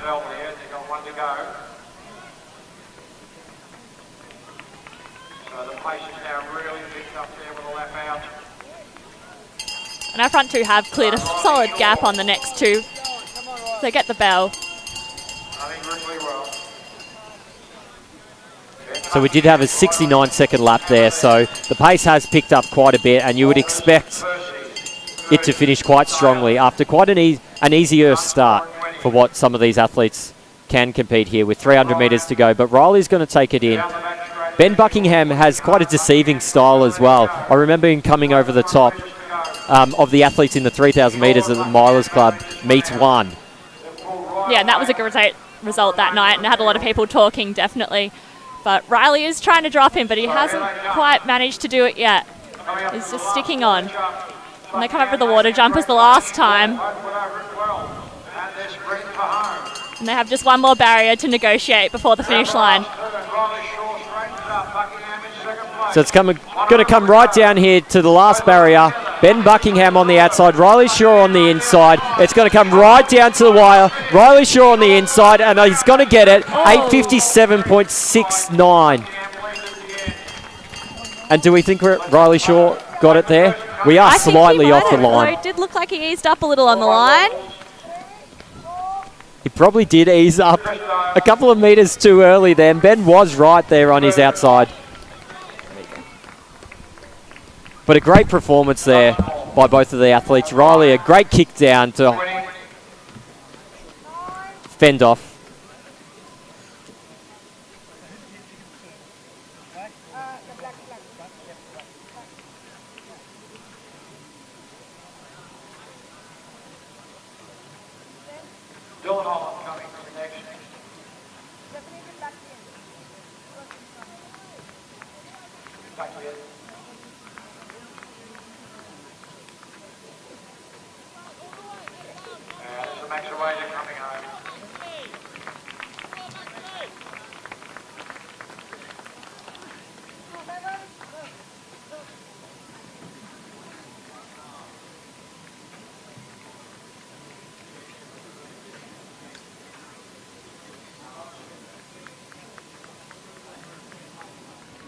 And I'm down trackside with our steeplechase winner by a very narrow margin, Riley Shaw. First steeple of the year. Not sure if you even had a steeple last year. How did it feel to go back over the barriers? Yeah, it was pretty tough. You always think you're going really well, and it doesn't matter how fast or slow, the last 2 laps always creep up on you. Yeah, the 3K does tend to go a little bit quick sometimes. You think it's a bit longer. And you've been up at Falls Creek, solid training block from what I've heard. How's that setting you up for the rest of your season, and where to from here? So this is the first time I've done a November stint before January, and I think the biggest thing is it just takes a few weeks to get going up there, and I've just basically done that. So when I get there in January, you're pretty much set to go. Yeah, sounds great. Looks like you're in for a big season. Another steeple on the cards? I guess after sort of opening up now, the goal is to try and get some sort of qualifier if I can. So I think I was like 10 seconds off today, give or take. So it's definitely achievable, but nothing guaranteed. Well, hopefully we see some PBs there in the steeple for you this year. Well done. Thank you. Thanks for that, Lyndon. And we do turn our attention quite quickly over to the women's 400 metres. Ladies and gentlemen, I'd like to introduce Carl here, the General Manager of River Skips, and he's going to have a few words for you. Thank you, Paul. It's fantastic to again be here and invited to be the partnering charity for the Steigen Spectacular A big thank you to Louis Rowan and the team at Steigen for again inviting us to be a part of this really special event. It's building to be something fantastic. It's a really great night. We've got so much ahead of us. That was me in the elephant suit just before. It was pretty exhausting getting around 400 metres in that thing. I reckon it's hard running 10,000 metres. Try running 400 in an elephant suit. I think I lost a couple of kilos. It's probably a good thing leading into some big Christmas eating. It's, River's Gift is a cause that is incredibly close to me and my wife Alex. It was formed in honour of our beautiful little baby boy River, who at only 4 months of age lost his life to sudden infant death syndrome in November 2011. River was our first child. We were living in Torquay. He's our first child. He was happy and healthy. And I'm sure everyone here can imagine, or not really wish to imagine, what it's like to wake up to find that your little baby's still in your arms and lifeless. It's absolutely gut-wrenching and nothing you'd ever wish on anyone. We've been blessed with two beautiful children since losing River. Shiloh's now 5 and Bodhi's 2. So we're very, very lucky. You know, we consider ourselves so lucky, and they're so excited coming into Christmas Day for Sandra. But of course, as nice as that is, as special as that is, for us there's always that little special someone who's not going to be with us. I just imagine what it'd be like for a little 6-year-old waking up on Christmas morning. River's Gift, we have a fundamental focus on funding research, and you may have seen some of the stuff in the press in recent months around the research, the groundbreaking research work that we've funded through Harvard Medical School in the US and Adelaide University. We've got an incredible support group here in Geelong in particular. Geelong's an incredible city, and collectively we've all raised close to $1 million now for Rivers. Okay, we can just see the girls getting ready. Now the women getting ready here for the 400. Certainly the star of the show is Morgan Mitchell. But in lane 2 we got Clara Dess. In lane 3 we got Morgan Mitchell, Western Athletics. In lane 4, Kendra Hubbard, Old Noburnians, who's actually run 100 already tonight. In lane 5 we've got Lily Bays. In lane 6, Nana Adama, Owasu Afrai. And then in lane 7 we've got Nia Brown. Nia Brown, certainly the youngest competitor, 11 years old, but what a great experience to put this one on your resume, that you're running with Morgan Mitchell, an Olympian. Don't know if she's nervous or not, but she's a local girl.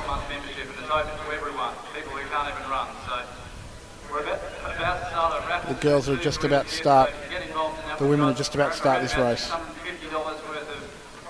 So one to watch is lane 3. Obviously, Morgan Mitchell coming in at about 3-4 seconds faster than the second dialed in time. So this will certainly push the rest of the girls in this race.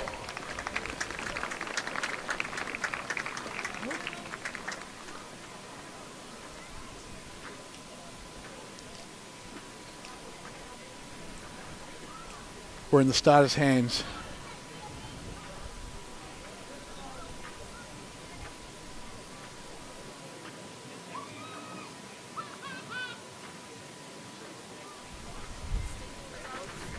Ladies and gentlemen, the next event on the track will come shortly. Just got to do a quick test on the start. In the meantime, I'll introduce the runners for you. Classic event, 400 metres. So as you did mention here off the top, Raph, Morgan Mitchell is definitely the athlete to watch here in this race. She's the only one with A qualifiers, only athlete with qualifiers, I believe, in the 400, and she has the top 3 fastest A qualifiers here for the Com Games. So A qualifiers are 52.10, B qualifier 52.70. So certainly, definitely an athlete to watch, and for the other athletes, an athlete to try and hold on to as much as possible. I mean, she's made the finals in the Olympic Games. She's made the finals in the Com Games. She's made World Championships. She's a 3-time national champion for 400. Certainly got a huge resume. And let's not forget Nitro Athletics. We can't forget Nitro Athletics. She's also one of the selected there as well. We've got a Nitro Athletics competitor sitting right next to us here, Raph. We do, and it's so special too. She ran 51.65 earlier this year in March, so she'll certainly be chasing a time similar to that. We're in the starter's hands.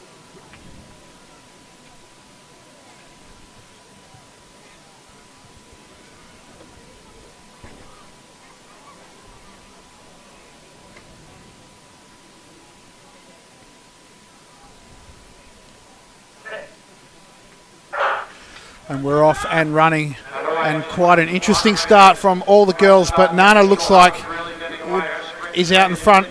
Hard to know with the stagger, but Kendra Hubbard's certainly giving a push there out the front there as well. So Nana in first position, Kendra pushing hard and pushing past Nana now, taking the lead, with Morgan Mitchell sitting very comfortably there with a race that she likes to run in second position. She's now taking on Kendra. She's sitting right behind Kendra, but it looks like we're going to pick up Morgan Mitchell as they come round to the front straight, and it looks like Morgan Mitchell will take the lead in this one. She's pushing hard.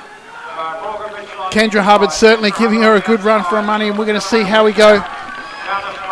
Let's see how Morgan Mitchell goes with the 51. We've got a 48. Let's see how we go with the time.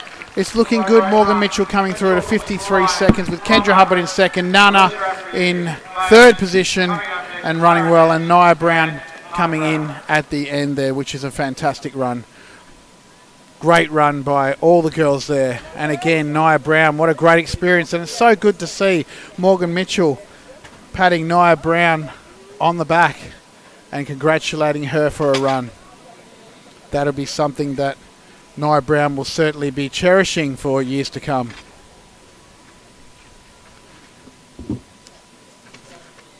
For the place getters in the men's steeplechase to come to presentation. Place getters in the men's steeplechase, could you please come to presentation? Height of the marathon pole vault, 5 metres. 2 competitors left, Max Mischenko and Blake Lickers.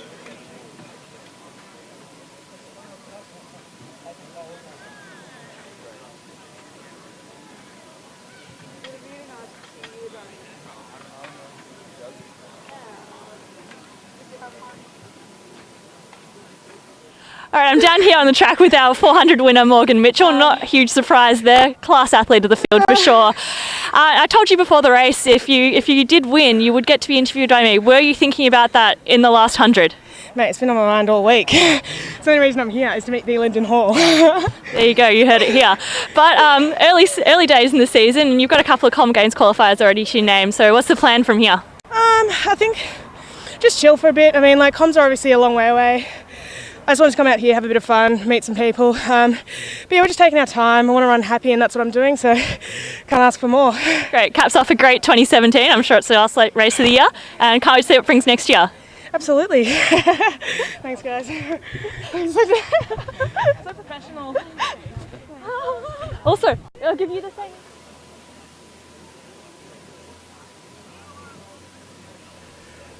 Okay, now we move our attention now to the start of the men's 400 metre run. And we're going to introduce the starters now. Michael Gees in lane 1, William Noel in lane 2, Christian Davis in lane 3, Joshua Pedrast in lane 4, Will Johns in lane 5, Harvey Murant in lane 6, Finlay Kursapol in lane 7, and Lachlan McPherson in lane 8. Will Johns ran a great 100 earlier on tonight, so it's going to be interesting to see who takes out the win here. But Christian Davis is certainly my pick for the win here. Not only has he got one of the best times of the night, he's just in great form, really, really good form at the moment.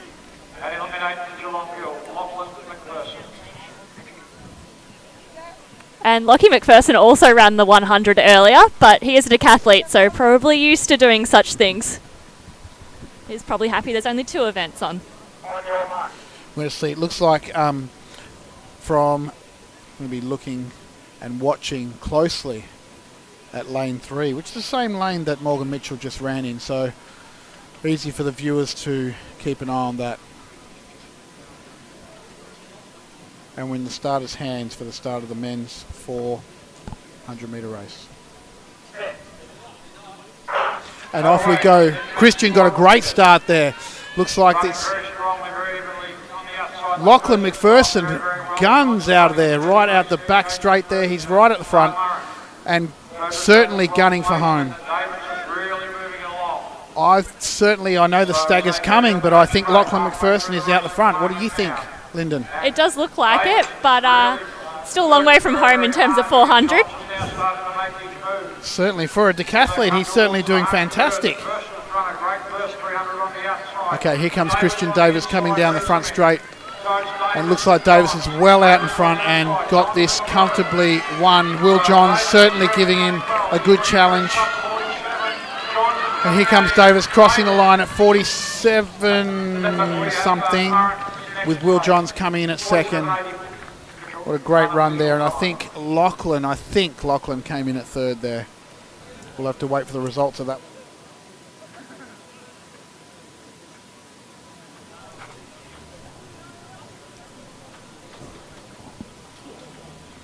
So it was 47.54 there. A strong performance by Christian.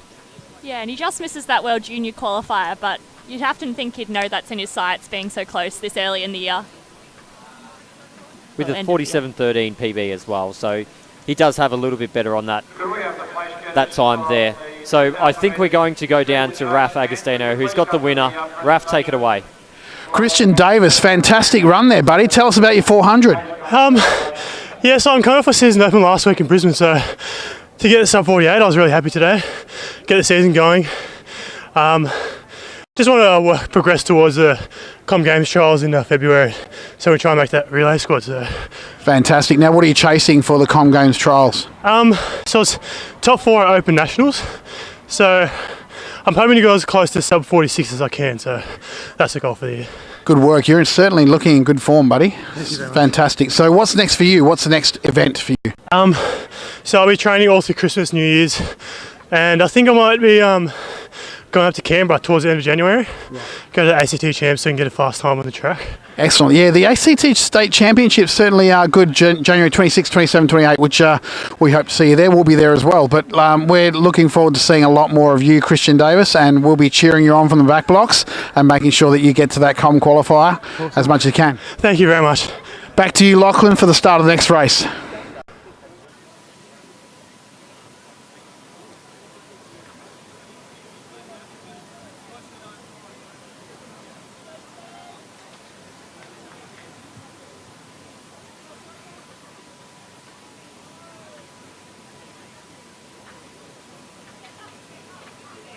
The height of the bar at pole vault is 5 metres 15. 1 competitor left, match plate Lucas. 5 metres 15 is the height.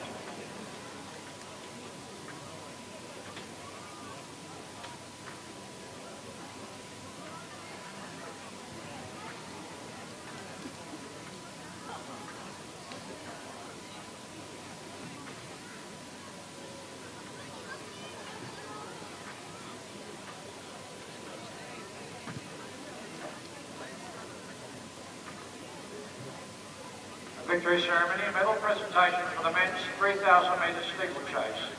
In first place, representing Deakin Athletics, time of 8 minutes 57.69, Riley Shaw.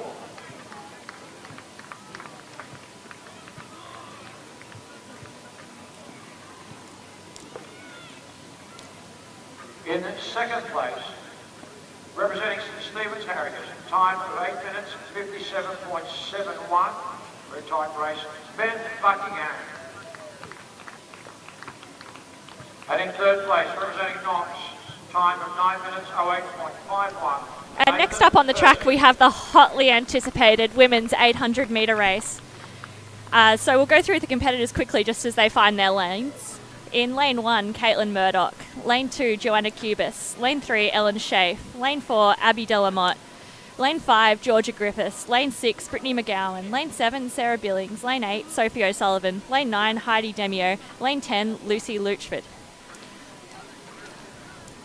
Now, almost all of these athletes here ran in the 800 or the 1500 at Milers Club on Tuesday night as well. So we do have some strong performance. Georgia Griffith with a phenomenal performance in 2:02.63. Yeah, and that was a big win for her early in the season over these girls. And she's already got a Commonwealth Games A qualifier to her name.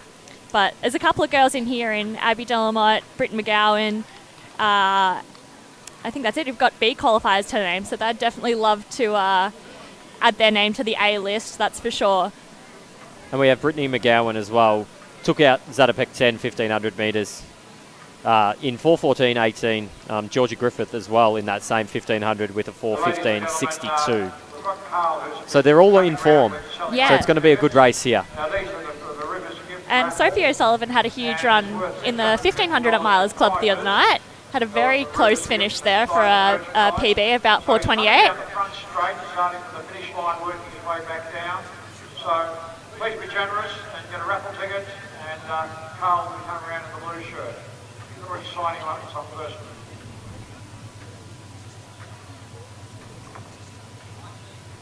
Next event on the track is the women's 800 metres. In lane 1, Caitlin Murdoch. In lane 2... So do you have a tip in this race, Lyndon? Ooh. Well, based on form the other night, you'd go with Georgia as she got that win. But that does leave you to think that the likes of Brittany and Abby would be hungry to get that win back on them. So I think it's going to be really close. I don't think they have an official pacemaker or anything, so it'll depend who takes up the running. Both Brittany and Georgia often do sit back, whereas Abby is a little more inclined to attack it from the gun. I don't know if that comes from more of your 400 background. But it will be interesting to see who takes it out the first lap. And the breeze has calmed down here as well, so we'll see if that plays any role in our front pack runners not having to work as hard as the ones that are tailing off the back of them. So we're just finishing off the announcements in stadium here. We're going to move to the starters' hands for this women's 800 metres.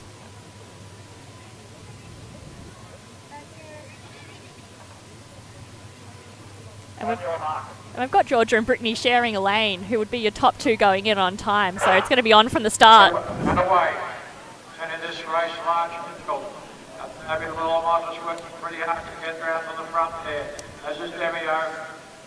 It's hard to tell who's really gone straight to the front with the stagger, but it does look like Georgia has edged just ahead of Abby Delamotte. Georgia Griffith is running very, very comfortably at the moment. Abby Delamotte sits in behind her. Go past the pole vault. And Georgia really looks like she's flown out the blocks. But Abby has tucked in right behind her. I believe Abby was a late entrant into this race as well after someone else did pull out. So she's going to go for it here, and you can see her as she jumps onto the back of Georgia there that she's not going to let this race slip by. No, she was pretty keen to get a start, and she was very happy on Thursday night when she got the call. But they're all single file and really strung out. As we come down, they're going to get the bell at right on 60 seconds as Georgia and Abby have a bit of a gap back to Britt McGowan and Sarah Billings. And Georgia had a huge year last year, coming fourth at the World Uni Games. Which was no easy feat, running multiple rounds, but she also ran at the World Championships in London in both the 8 and the 1500. So she's got some huge race experience behind her. And it's definitely going to come down to Georgia and Abby here as they are bridging a bit of a gap on Brittany just back there. But Abby's definitely going for it there. Strides out. Not sure if she's going to be able to match Georgia's stride here as she is striding away with 150 metres to go. And you would think Georgia does have a little bit more strength with the 1500 background, although Abby does have very, very quick 400 time to her name, so you wouldn't be surprised if she could come through quick at the end. So as we come down to about 50 metres to go here in this women's 800, Georgia Griffith's going to kick all the way through to the end. The clock just ticks over 2 minutes now. A strong performance, 2:02.62 there, unofficial time for Georgia Griffith. A great run. A great run there. A gutsy run as well by Abby Delamotte in second position.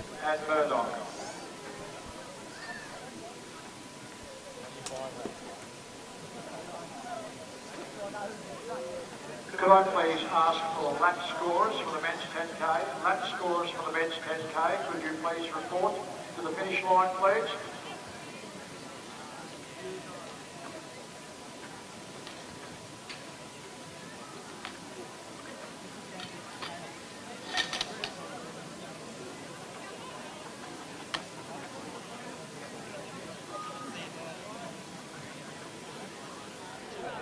And I'm down here with Georgia Griffiths, who's just taken out her second 800 of the week in about a similar time of 2:02. I had a chat to you yesterday, and you weren't really sure how you felt about having a second race for the week. Are you happy you came out and had another crack? Yeah, so before I was like, oh no, not again, but I'm really pleased I did it. Yeah, no, it was good. That's really great. And you're the lucky owner of a Commonwealth Games A qualifier, the only one of the women's 8s, which is really exciting. So where does your season take you from here? What's next for Georgia Griffith? So I'm going to up to Falls Creek for 2 and a bit weeks, so that'll be good. Try and get another soft block of training. And yeah, looking forward to some more races next. Yeah. Exciting. And are you going to play with the 1500 again? That was a bit of a new event last year for you, or are you going to stick to the 800? Or just sticking to the 800s this season and make that my focus. Personally, I'm really happy to hear that, so I don't have to race as much. But congratulations tonight, well done, and can't wait to see what happens next year. Thank you, Lyndon.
Yeah, I know.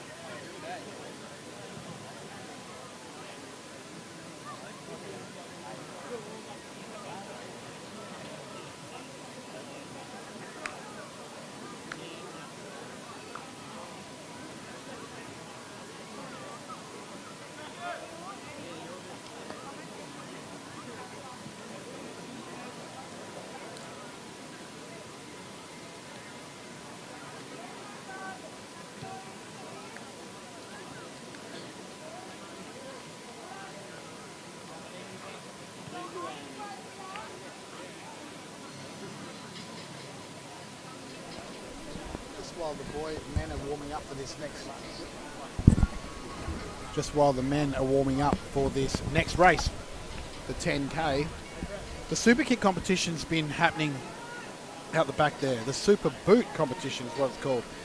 So let's just give you a little bit of an update. James Warpel has kicked 57.04, so he's leading the competition at the moment. And then Angus McSween, who's 55.37 with Harrison White 53.14. So some big kicks from these young men out there.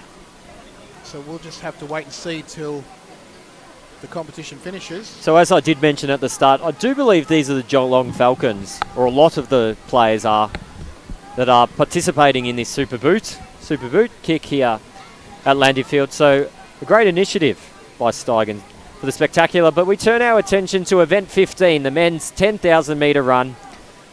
As we see our competitors here lining up, we'll introduce them. In Station 1, we have Sean Crichton. In Station 2, we have Zach Newman. In Station 3, we have John Bartlett. In Station 4, we have Jai Edmonds. In Station 5, we have Chris Rancy. In Station 6, we have Craig Davis. In Station 7, we have Thomas Hines.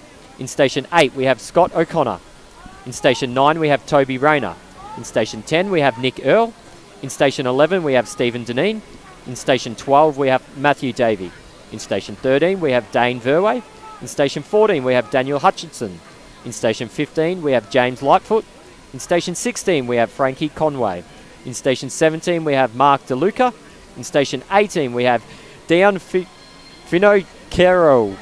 I always pronounce this one wrong. I will get it right one day. Finocchiaro. I will have to ask him. Maybe I'll ask him after this race. Apologies, Dion, if I did pronounce that wrong. One of those times.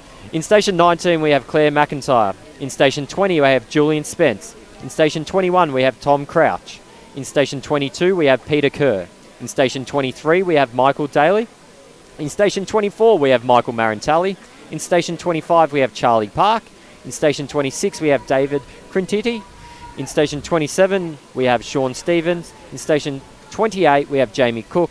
In Station 29, we have Brady Thurful. And in Station 30, and rounding out our competitors in this men's 10,000 metre run, we have Ben Kelly. So a large field here for the 10K at the Steigen Spectacular. I've spoken to a few of the athletes. We think the front pack will be going at around 72-second laps here, so 30 minutes for the 10K, so 25 laps for those watching at home. Now, like all of the other races, but I think one, the steeplechase here at Steigen, we do have prize money on offer. A new initiative this year. The first person through every third lap, so 1,200 metres, 2,400 metres, and so on, all the way through up to 9,600 metres, do win 100 metres, $100 as long as they finish in under 33 minutes. So a little bit of an incentive to go fast there. And here's a little fun fact, Lachlan. Yeah, it should help the laps pass by, that incentive every couple laps, something to think about every K or so. You guys want a fun fact? Here's a fun fact. James Lightfoot in number 15, lane station 15, is actually the brother of Jonathan Lightfoot, who got the Australian meet record at the All Schools recently, just a month ago. So that's a fun fact. Great name, don't you think, for a high jumper and for a runner. We do also have, and I did mention a little bit off air, I got told by Dave Armstrong, one of our camera people, to listen to a podcast. And I hadn't listened. I had seen it around before. It's called the Inside Running Podcast. Now, a couple of our athletes in this 10K here, Bradley Therafall and Julian Spence, as well as another athlete, Bradley Crocker, do this distance running podcast. They did mention a couple of live streams that we did for Zatopek and then the Milers Club. And they mentioned the best thing that they saw out of a Zatopek live stream was Tim Crosby standing behind, I think it was Craig Mottram, yelling out the lap splits. So that's why I've implemented it on this live stream, and I'll be doing my absolute best so that next week when the podcast does come out, they do say it was a great job that the live stream did do the lap counts. It is a little bit hard because I am doing it on the fly, but we'll see how we go. Now the question that's just come in from one of our viewers is lane 9, Toby Rayner, any relation to Lachlan Rayner? Okay, it didn't come in on one of the viewers, but I'm sure it's going to come in. Is he a relation, Lachlan? No, he isn't. I do get asked that question a fair bit. Same with Jack Rayner as well. No relation as far as I'm aware.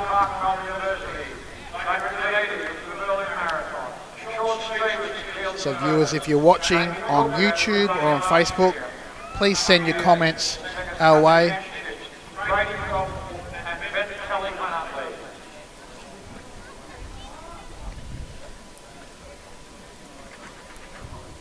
I have also heard that Sean Crichton is actually after an Australian Masters record tonight, and maybe we can try and find out what that is. If anyone on the live stream knows, could you want to comment? That would be great. what the live stream's all about, Lyndon. So let's get these people involved. If you do know what the Masters record is that Sean Crichton would be going for, do be sure to let us know on either Facebook or YouTube. And we're in the starters' hands here.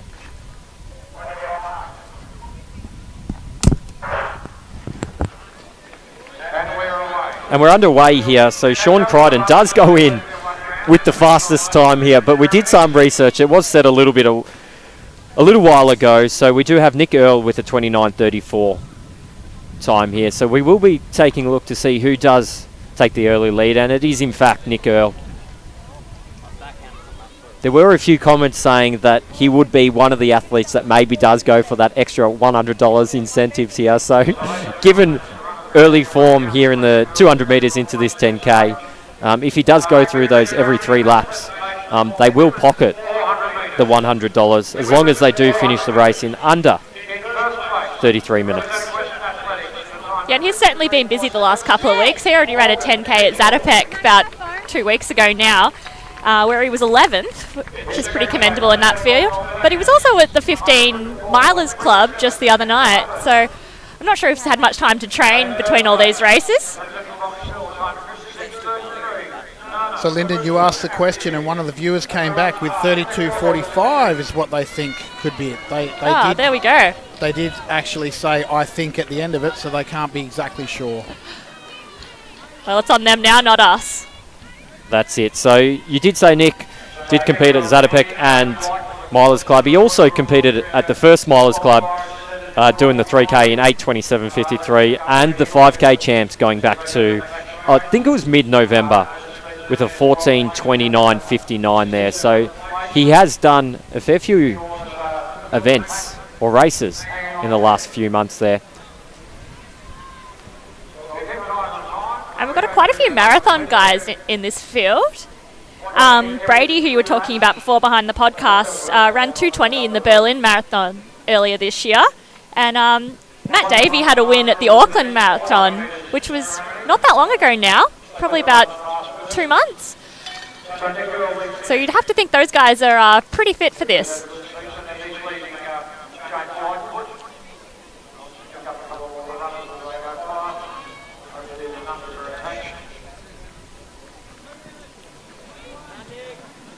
And just as we watch this race continue on, we've actually had Craig Green come in with a link and qualified 33:03:74 for Cretan. So that's a great run.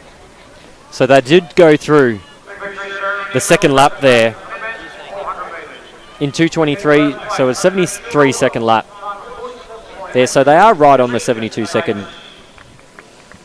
Yeah, you do have a bit more buffer room in the 10K compared to those 8, so you can make it up on another lap if you're off by a second. And a lot of these athletes would be quite used to doing quite a distance. So, and it was another thing that I did get out of this podcast. Julian Spence and Brady there did say that they do get a little bit more tired early on, but they do seem to be able to maintain a consistent pace and even work through that threshold a little bit more than what they did when one of them was a track runner there. So Nick Earl is out there in front. James Lightfoot in second position, and Michael Marantelli there leading the second group as we come through with 3 laps, 3:33. So a 70-second lap there. No one's really going. Well, I guess they've gone right. And our front two in Nick Earl and James Lightfoot have already gapped the field just a little bit in, so they might be getting the first taste at all of those lap bonuses at this stage.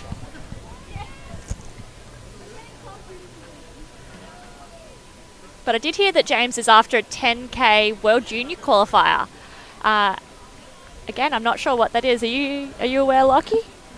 What was that, sorry? World Junior 10K qualifier. I can look it up for you. I don't have it on my sheet in front of me. Bear with me. Or again, throw it to the people on yes, the live throw stream. it to people. I did come with the Gold Coast and the World Junior qualifiers with me. We do have Raf on the iPad looking it up here. So Nick Earl did go through that first third lapper. in place. So $100 as long as he secures that 33 minutes there. 4:45. So another 72-second lap there through 1,600 metres. So it seems like they've really just clicked into a bit of a pace, and that's what these distance guys are good at, just finding that pace and just clicking him off lap after lap.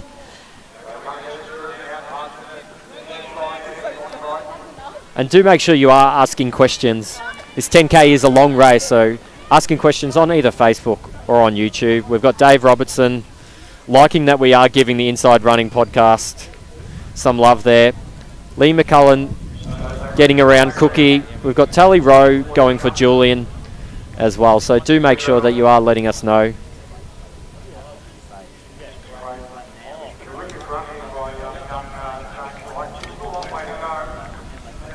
So as they come up here, they're approaching as they go across the start line.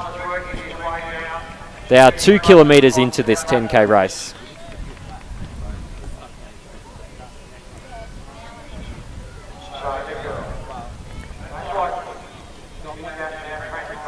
So a 71-second lap, so they're under that 6-minute 2 kilometre time. And we have found that World Junior 10K qualifier, which is 30 minutes 47 and half. So that's what will be on James's mind as he sits in second place behind Nick Earl currently. So we do have Jordan Walker on YouTube saying that Julian will take the win. So good predictions. Keep your predictions coming in. We'll read them out. Peter Collier on Facebook. Good luck, Julian Spence as well. Jackson Tierney just saying Scotty. Curly Cordo, 27:31 is Sean Crichton's PB, Olympian and Com Games runner. And great to see him still out here running.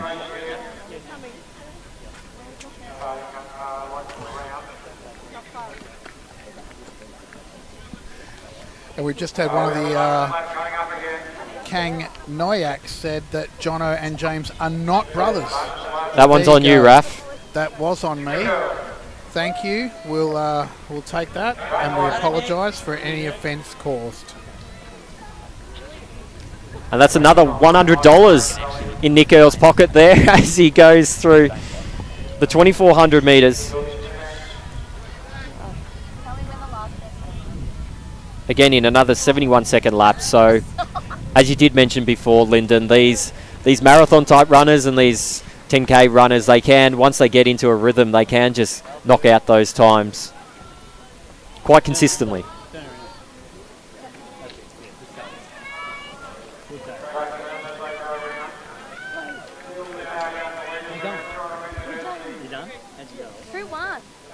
Blake Hose only coming here to hear that Isaac Hockey was commentating. We did say he could commentate. I'm not sure where he is. He hasn't come up to the tent. We'll see if we can get him by the end.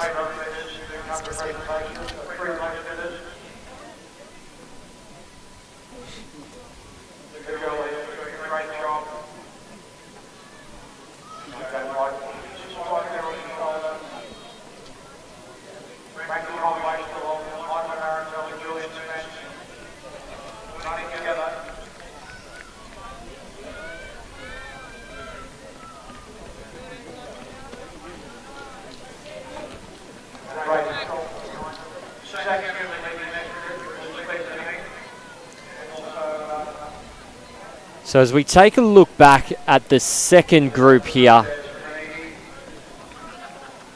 it's being led by Frankie Conway there in the Melbourne Uni.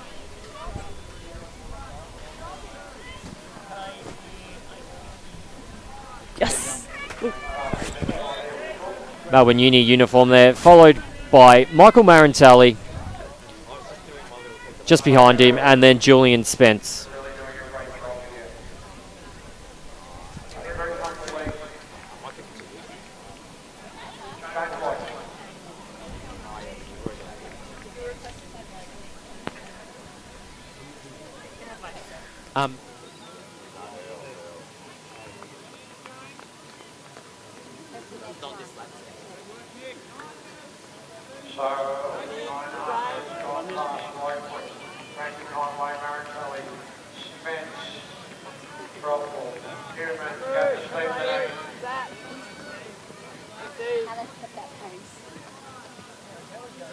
Charlie Parker, David Kennedy.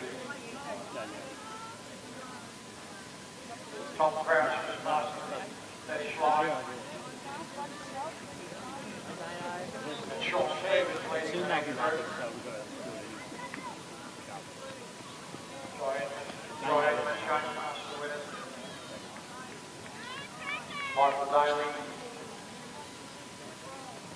Craig Davis leading that group, including Sean Clayton there.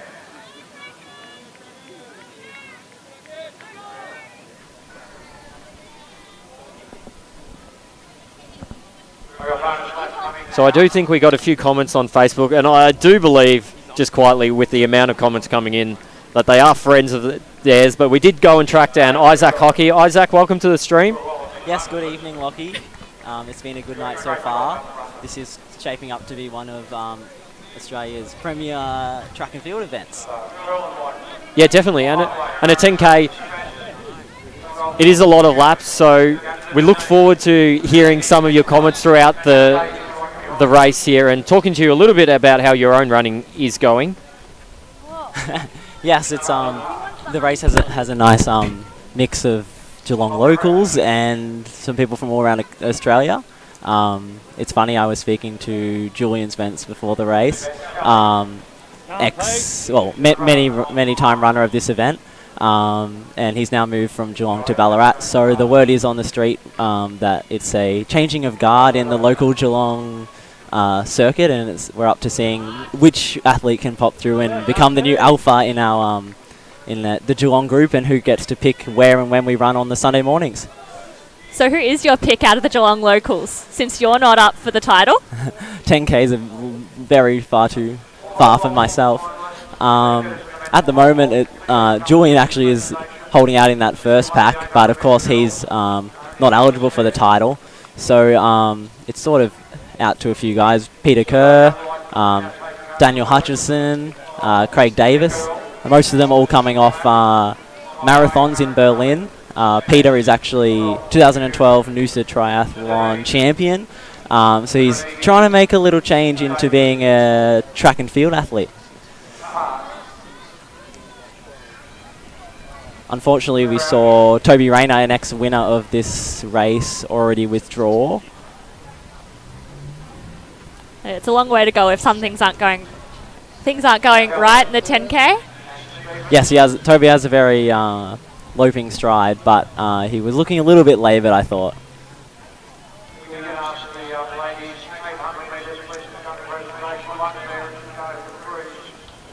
So where are we up to? We've still got a battle of two out the front. The youngster, James Lightfoot, and Nick Earl, with the distinctive EARL written on the back of his shorts. And we do see the second group here, led by Michael Marantelli there from Athletics Essendon. He's catching up to the other and they're right on the back right now. So Michael Marantelli, AFL umpire as well. He does get a mention in most of the commentary. Ned Volk, yes, Isaac is making a commentary appearance, but Nick Earl goes through in 13:21.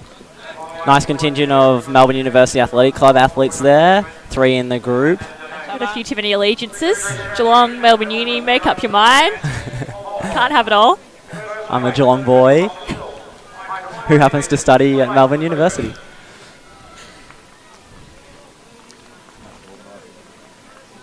So we do have James Lightfoot dropping back there. So Nick Earl is leading the way ahead of Michael Marantelli in second position. We've got Conway there in third position, Julian Spence in fourth.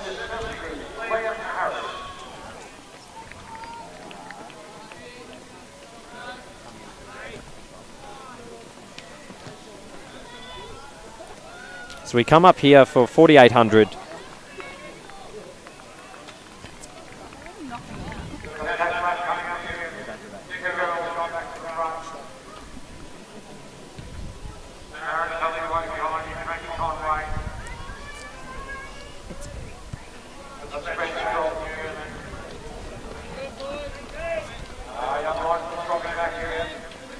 So through 4,800 in 14:33, a 72-second lap there. So the front's still on that same pace, despite that sort of change of leads and regroup of the field. So we have had a few changes here, so we will update you. So Michael Marantelli here in first position, ahead of Nick Earl. We then have Frankie Conway in third position as they go past the pole vault. There, Julian Spence with Zach Newman on his outside. And Brady Therathall at the back of that pack there, at the back of that lead pack. So Zach Newman taking the lead away from Michael Marantelli. So Isaac, you gave us your insights on the Geelong people. What about this trio of Melbourne Uni athletes? Or duo, sorry. Well, it looks like they're doing a little bit of teamwork here. In fact, they're putting a little break on, led by Zaka from Craig Mottram's stable, followed by Nick Earl, one of the big names of Melbourne University Athletics Club. You'll find him at most of the events, and he's got the club records of 3,000 metres all the way through to the half marathon, I believe. Not a bad resume. So if we add you into that mix, that's a pretty solid cross-country team we got there. Who's your 5th, 6th guys on the team? Oh, there's a lot of depth in the club. I personally can only really jump in that team in the relays where it's a bit shorter. We've got enough depth to compete well in the events through the shorter relays, sort of 3-4Ks, Princes Park, all the way through to the Burnley Half Marathon. So I can happily step back and let the older guys jump through.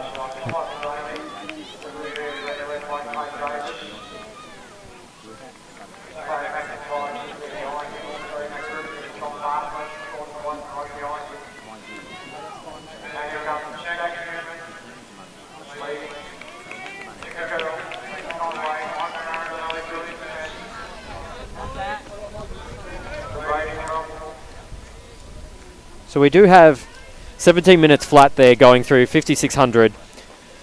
A 72-second lap, so they are right back on pace now. So when that second pack did catch up, Nick Earl did drop the pace a little bit there, but they have picked it right back up. Zach Newman has taken the lead. So we do have our 3 Melbourne Uni competitors out there in front. Michael Marantelli in 4th position, Julian Spence, and then Brady Therathall rounding out that top group. And going back about 100 metres, 90 metres here, we do have Stephen Deneen there in the fluoro yellow top.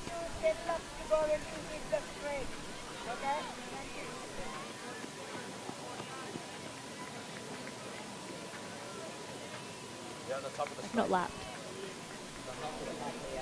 Money left coming up. Up the straight now. Zach Newman.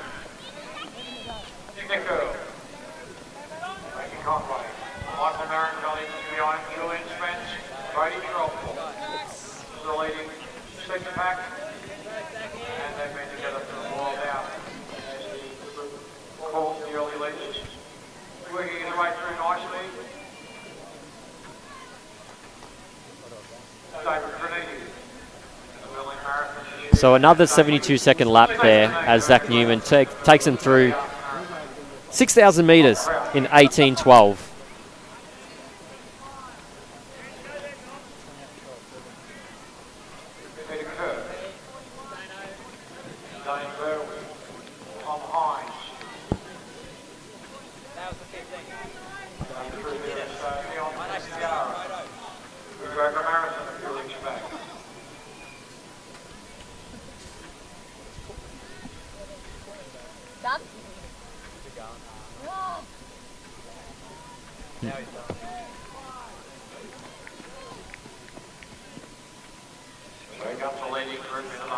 So your prediction of Melbourne Uni team work might not have been quite right. Looks like Zach has been doing a lot of work. They haven't exactly been trading off laps, but Nick Earl is looming a little bit. Does that mean a cash lap is coming?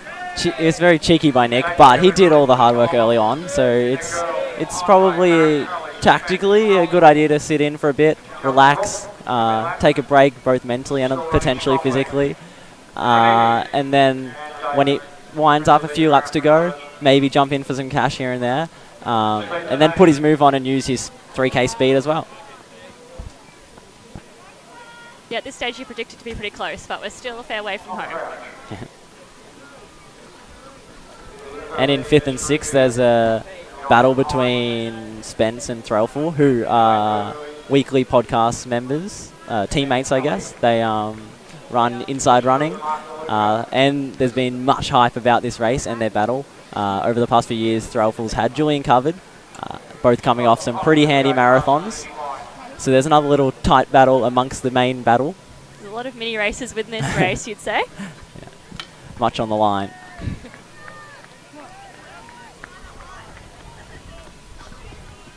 Looks like a big bunch there, but it's the lap runners now. As Zach Newman works his way around the outside of them. It does get a bit tricky as they do start to negotiate passing athletes, and Nick Earls used that to his advantage and slipped past Zaka. Is that cash in the pocket? I don't think that was a cash lap. The sign wasn't up. But he has opened up a small gap. And there's a bit of action in our chase pack. Deneen's definitely let the elastic go. So it's now just a group of 2. Davies and Crinity. And Isaac knows who they are. So we did figure out it was a 26, not a 28.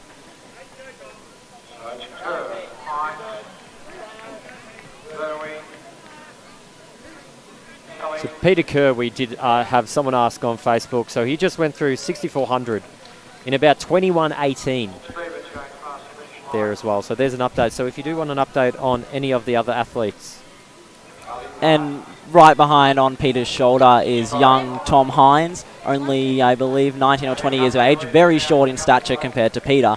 But both of them are Warrnambool boys. Pete, you could say, is the old-time hero of Warrnambool in his triathlon days, and maybe young Tom is the future. And just as he goes around Peter. So as we do see Nick kicking away again for the rest of the competitors there. That was another $100 lap there, so 21:50. They're a little bit off the 21:36 pace that they would need to break the 30 minutes. So Nick is probably aware of that, and he is kicking down now with 2,800 metres to go.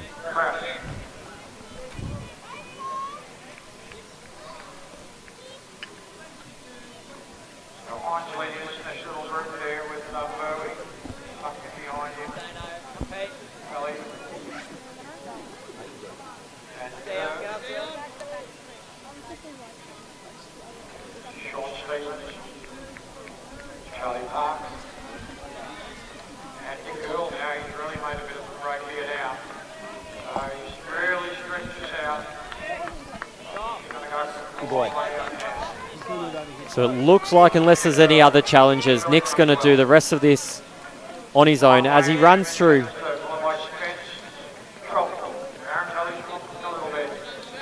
7,600 in 23 minutes flat. 22:48 is the time he needs to be on to try and get that time back down to 72-second laps. He's on pace, so that was a 70-second lap there by Nick. So he's picking it right back up. But he's going to do it on his own. Going back to the second group, or the chase group here, we have Frankie Conway leading that group ahead of Zach Newman, Julian Spence, and then Brady there as well. Following back, Michael Marantelli just dropping off the back there. And the third group going through the bell now. They're mixing it up a little bit, potentially taking a bit of the lead each. Led now by Dane Verway, who's probably massaged quite a few of the guys' legs in this race. Always around the athletic scenes, both nationally and internationally. And then we've got Ben Kelly and Tom Hines, and Peter Kerr's just stringing off the back, trying to jump on as they move around 300 metres to the rear of Nick Earl. You do see the expression on Nick's face. He is digging deep now. So another 70-second lap, 24:10 there through the 8K. So he has 2K to go, 5 laps. And you would say he's increased that lead over the last lap or so. He's definitely breaking further away from the chase group.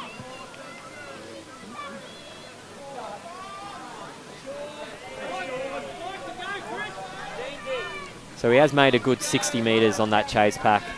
Julian Spence has just kicked away.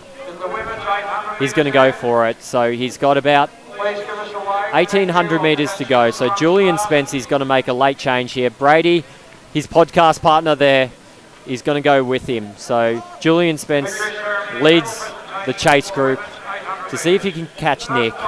Brady there in third position, but Nick's going to go into the front straight. As he comes up to a money lap. Only 2 to go. I wouldn't say the race is over yet. It's heating up. And poor Nick Earl, the meteorologist that he is, he missed a lovely sunset before. Too busy working hard out on the track. So it has slowed down just slightly. 25.22 there for Nick Earl. So a 72-second lap. He's about 10 seconds behind that 30-minute time. Let's see if we can get him there. So Julian Spence in second place. Brady there in third. Zach and Newman back to Frankie Conway, rounding out the top 5. Michael Marantelli in 6. Brady's moving along really nicely, trying to tuck on the back of Julian. Historically, he will always beat Julian in the final 200 or so, so Julian needs to take him on this lap.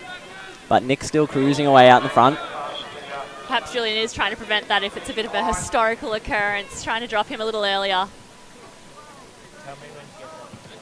2 big names, well, both ex-names now to Geelong Region Cross Country, Spence and Trelful.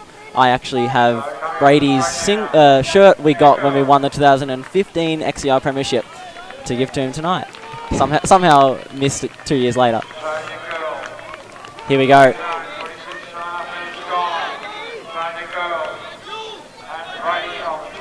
26.35 there, so a 73 seconds. So the pace is slowing down just slightly. Julian Spence and Brady look to be coming after Nick. Nick's still got a good 50-metre lead though on them. Julian with his bright orange shoes there. Michael Marantelli going through 8,800 in just under 27 minutes. As Nick comes up to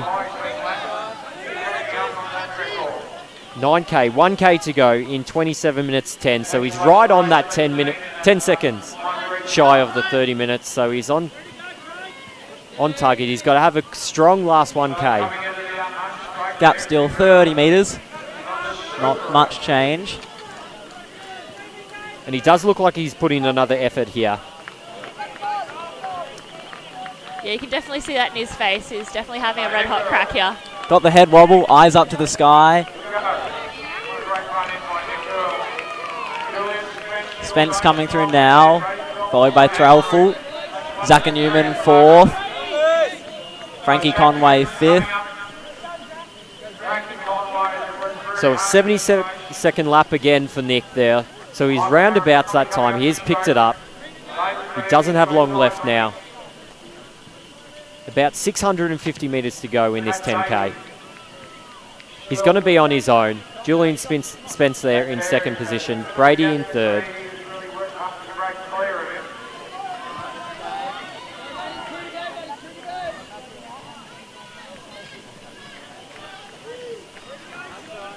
And we've actually been asked if Isaac Hockey is single. Any comments on that? Yeah, but on the lookout.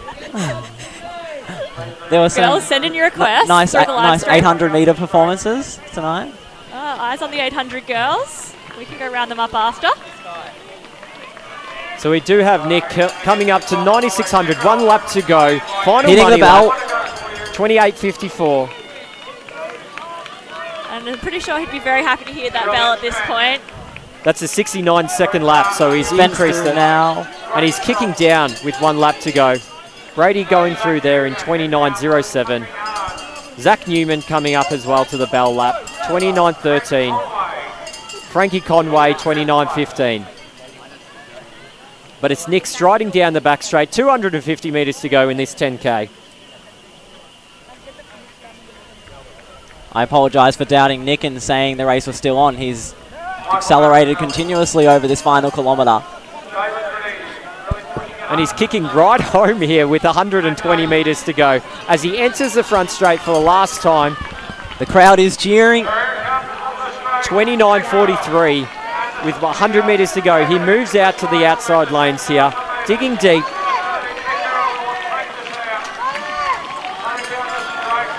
Comes right down, 29.57. Just takes under that 30-minute barrier. Nick Earl, your 2017 Steigen Spectacular Rod Muir 10,000 champion. And in second place, Julian Spence comes through the line in 30.11, followed by Brady Trelfall in 30.12. And as the finishes start to come through, we keep an eye on Sean Crichton and that record he was going for. Zaka Newman through in fourth, 30.25, followed by teammate Frankie Conway, 30.27. A strong race there by Nick. 63-second last lap. A phenomenal effort. As we see Michael Marantelli from Athletics Essendon coming in here. 30.43. Matt Davies.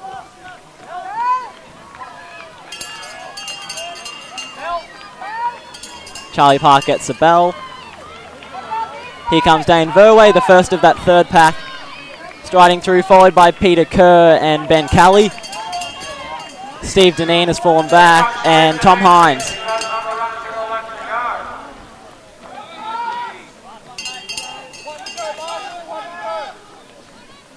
And it got a bit crazy there on the finish line there, so most of our competitors now have just under a lap to go.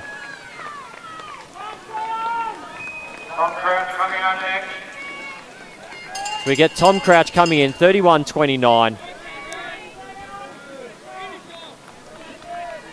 Dion Finocchiaro, apologies for the pronunciation.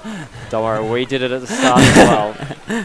And we've got Sean Stevens from Keilor St. Bernard's finishing here, 31.45. Jamie Cook gets the bell, 400 to go.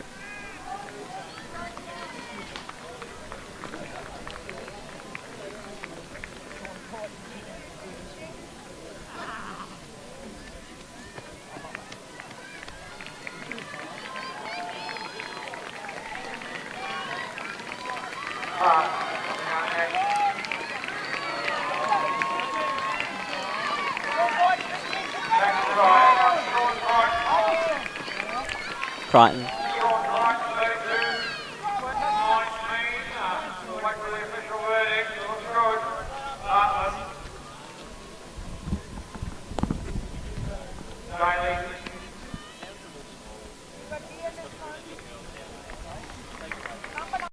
All right, we are down here with Nick Earl, the winner of the 10K here tonight, and no veteran to the 10K. You ran one at Zatopek about 2 weeks ago.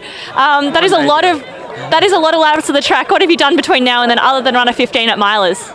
Oh, not much really. A few barefoot grass laps. That's what I like doing. So like it's just easy on the legs. You run with good form. So I'm a big advocate of barefoot running. Sounds good. Yeah, I don't think you'd have a lot of energy for a whole lot between that with that schedule. And you do like to race a lot. So if anyone's got any races left for 2017, it's probably you. Is there anything left on the calendar? Nah, that's me done for a bit anyway. And I just love racing. I got called out on Brady Trelfall's podcast for chasing money, but I'm like, well, I don't get money at milers and I do loads of races. I just love getting the spikes on and hitting it hard. I love it. Nothing wrong with that. And there was a little bit of cash on the line tonight. You did get a few of those bonus laps. So any big plans for spending that bonus cash this Christmas season? Well, I finished my job yesterday. So it's my first day of unemployment, so it's a good start for unemployment, basically. Yeah, that probably pays more than Centrelink, I'd say. Well, congrats. I'm British, I can't go on Centrelink. There you go, you've got to run for the cash then. Well, congrats tonight. Enjoy a big rest and enjoy a break from some races. Yeah, thanks a lot. Cheers. No worries, well done.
And we turn our attention to our final event for the 2017 Steigen Spectacular down here at Landy Field in Geelong.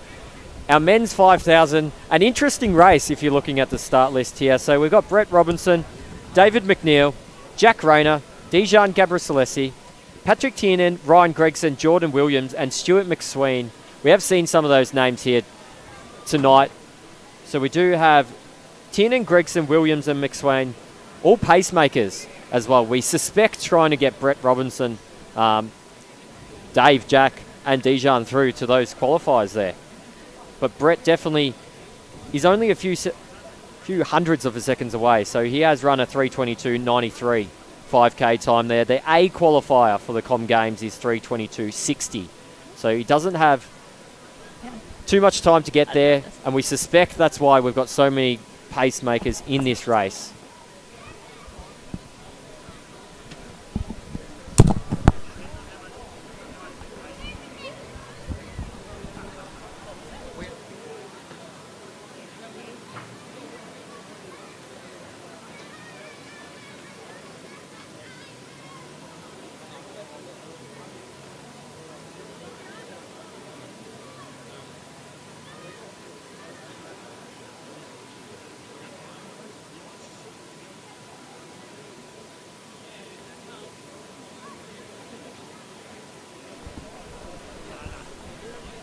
We have actually just got some news here. So it does look like Brett Robinson has scratched from this race. We're not quite sure why. We'll try and see if we can get that information throughout this race, but it doesn't look like Brett Robinson is there on that start line either. So Brett Robinson, we're not quite sure, but we are being told that he is scratched. So it must be recent because he is on our start list. That actually means we have more paces than competitors, which is unusual. In second place was Angus McSwain with 55 So we'll have to turn our attention to Dave McNeil here. 13:29.11. Going for that A qualifier.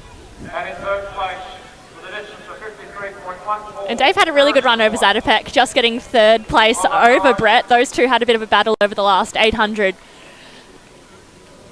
So it'll be interesting to see how he goes backing up after that run just 9 days ago, as Nick Earl told us.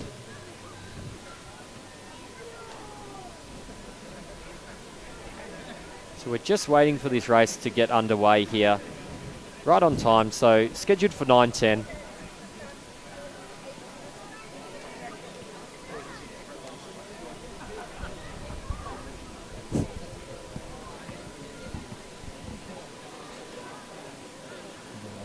It's not over there.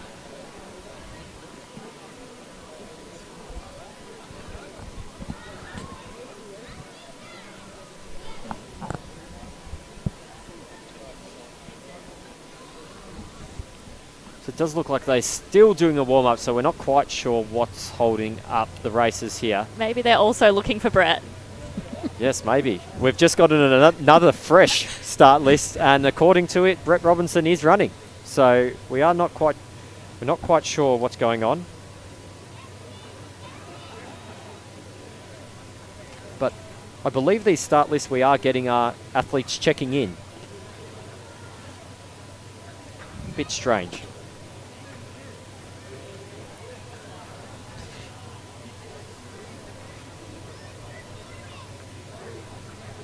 It's been a great event here tonight. The atmosphere's been fantastic. It's run on time as well, which is great.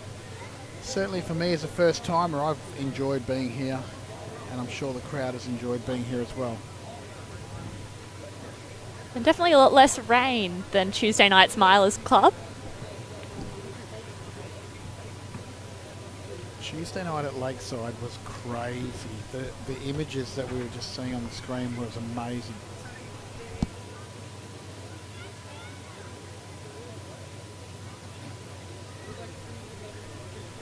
And yes, we've just received confirmation there from our meet manager that Brett Robinson is in fact scratched from the race. So a little bit of back and forth there, but that's all right. So Brett Robinson unfortunately won't be running tonight. So yes, as Lyndon did say off the top, we do have as many pacemakers No, if not more. More pacemakers. 3 runners, 4 pacemakers. That is a great service. Next event on the track is the final event of the evening, the 5,000 metres. Competitors are Deborah Selassie from Mentone, Dave McNeil, who's been to 2 Olympic Games, lots of variants. Joining him there will be Ryan Gregson, a 1,500 metre runner, moving up. I'll be doing a bit of the pacing here. We've got Patrick Tiernan, second in the Zatopek, finalist of the World Championships, the 5,000 metres. So Dave McNeil does have a B qualifier in the 5,000 with a 13:29.11 set at the start of the year in February in New Zealand there as well. So he'll be looking to try and upgrade that to an A qualifier, especially with all the pacemakers there. So we do see all the Nike athletes with all their singlets. Dijon there in position 1, Jack. Could be interesting to see. We get some votes on the live stream of who wore the Nike race kit best.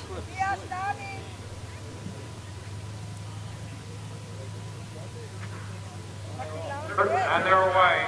And we're underway here, and we'll see which of our Nike athletes is going to take the early lead. And it does look like it's probably going to be Jordan. So Jordan's going to take the early pacemaking duties. Now, he did win the mile tonight, so we'll see how far he does go. I'm sure his legs will be quite heavy with the sub 4 minute mile. Stewart there as well did assist Jordan through that mile, so, and with Zatopek as well in his legs.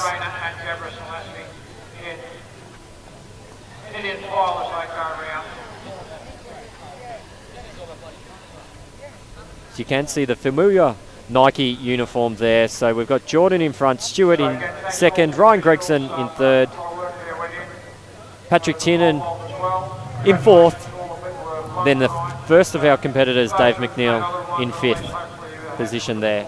As they come up 400 metres into this 5K, 104. So we do suspect they are aiming for roughly a 13:20, yeah, which is 64 second laps. So they're pretty spot on with that early pace. The first lap's sometimes a bit hard to get right off the gun. But when you've got 4 paces, that probably helps. I'm not quite sure if I've ever seen 4 pacemakers. Definitely not of this calibre. So we've got our 3 actual runners out there at the back there. Dave McNeil, Jack Rayner and Dijon Gabriselesi. And almost all of these guys train together, so this is probably just like a training session for them.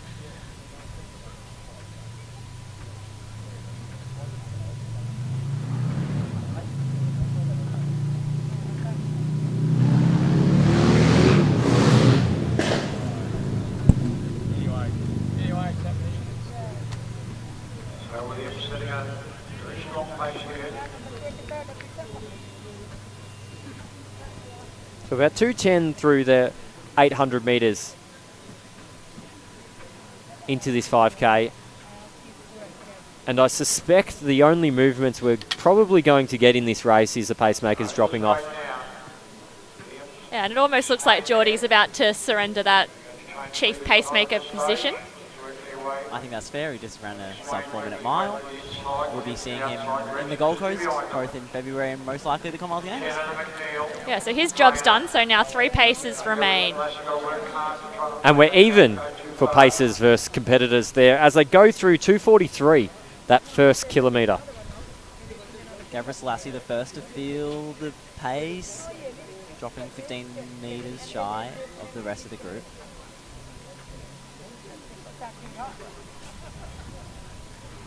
Swain now out in front. He's taken over the wrong leading. So we do have Stewart here out in front. 3:16 there through 1,200 metres. Brian Gregson in second position. Paddy Tiernan in third. Dave McNeil, first of our competitors there, in fourth position. Jack just behind him. Opting for the the black Nike singlet there. And a nice moustache to match.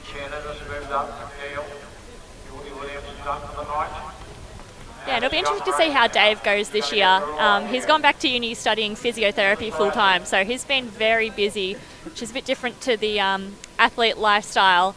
So I know he's been juggling a lot to do, so hopefully he's been be able to get the same training he's in that he's been hoping to. In fact, I saw Dave on campus not too long ago and asked him how the transition was going, and he said probably a bit of profanity in what he said, but essentially he is very flat out, and waking up at 5 a.m. to go for his morning runs is a bit different to the group sessions at 9 a.m. But it's a balanced lifestyle.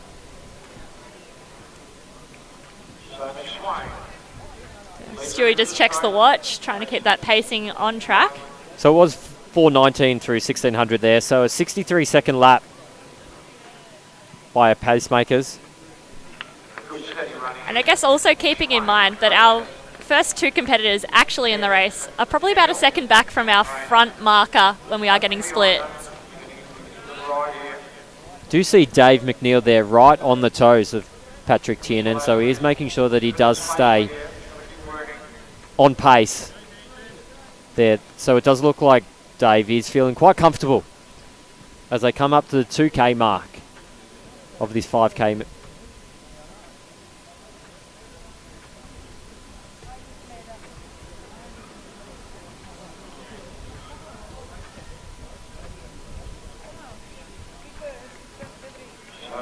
So it's 5:23 through 2 kilometres, so 5:20 is a 13:20.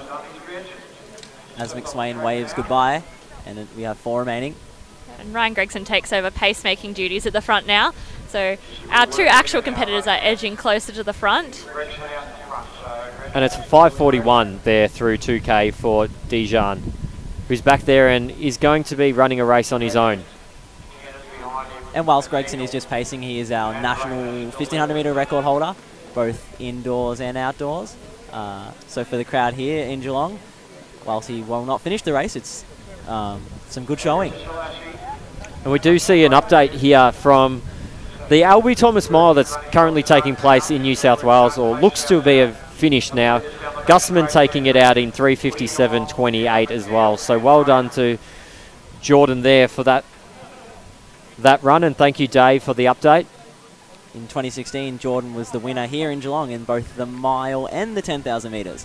Unfortunately, with the days clashing, he had to choose Albie Thomas, but we'll hope to see him back here next year. Yeah, it would have been interesting to see if we had those two Jordans in the same race again, because they did both run very similar times on different tracks and completely different races. And I recall last year here at the mile when Jordan Guzman raced, he beat Jordan Williams, and it was in a photo finish, both just missing out on the 4-minute mark. And Dave is saying here, is all over the stats, 0.08 seconds that gap was there between Jordan Gusman and Jordan Williams. So slightly slower that lap just previous there, 6:28, a 65-second lap. Yeah, and Jack Rayner just starting to feel the pace a little bit and dropping a little bit back from Dave. And our two pacers are edging a little bit away from Dave as well. 7.5 minutes gone in this race.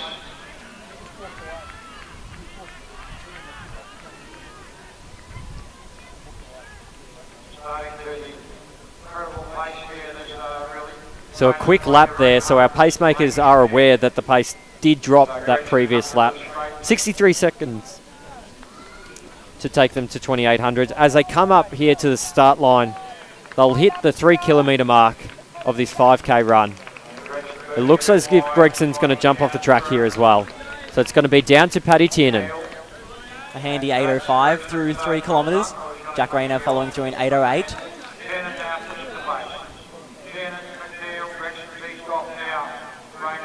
So not many remaining now with only 5 laps to go.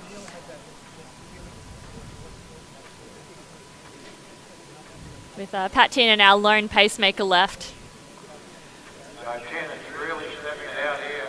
Gavris Lassie is now approaching the 3 kilometre mark. He runs through 3,000 in 8:37. And at the same time as Dijon ran through that 3,000 metre mark, Paddy Tiernan ran through the 3,200 in 8:37 as well there. So a 62-second lap. So he is pushing Dave McNeil through these final stages of the 5K. Gregson seems to have popped back into the race to help out Jack Rayner through, ensure that he still has the assistance of the pacemakers. Very noble of him. Quite the operation, the pacemaking in this race tonight. I can imagine there was a lot of coordination here. And a lot of favours to return. Yeah, they'll definitely need some kind of record book to keep track of all of these. Stewie's definitely earned some credits tonight.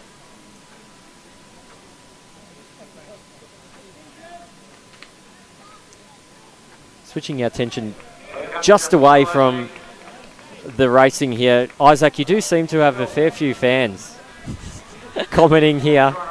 It's quite distracting. I'm glad I cannot see the comment list from where I'm sitting. I'm focused in this race.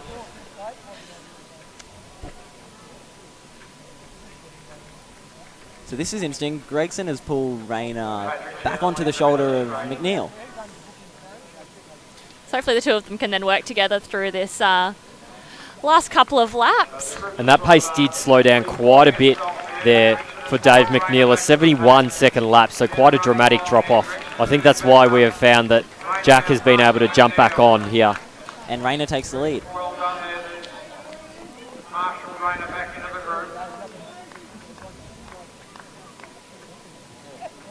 Yeah, it seems Pat's still sticking to that pace that was prescribed, despite the others dropping off a little bit, but you do keep seeing him have a look over the shoulder to see where they are. Potentially the 9-day turnaround hasn't been enough to freshen up for Dave, as he was evidently in good form due to his performance at Zatopek. Yeah, that sounds like a pretty tough turnaround to me. I have no intentions of running a 10K, but I imagine it doesn't feel great for a little while after. However, Rayner did the same turnaround as he was 5th at Zatopek in the 10,000. He's the past few years, as he's jumped into the adult ages, he's stepped up and is definitely becoming a well-credentialed athlete himself amongst these training partners of his. And it probably isn't an accurate representation, but there was a 69-second lap between the two leaders. We do know, though, that Jack did jump back on top there for the 4K mark.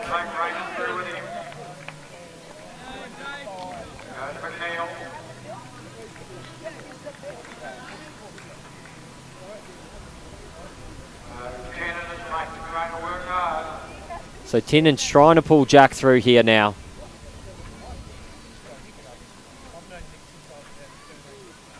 At this point, you might think Pat is actually going to be a finishing pacemaker. Of course, Tiernan himself already has the 5K. Oh, just as I said that, he pulls off. 600 remaining.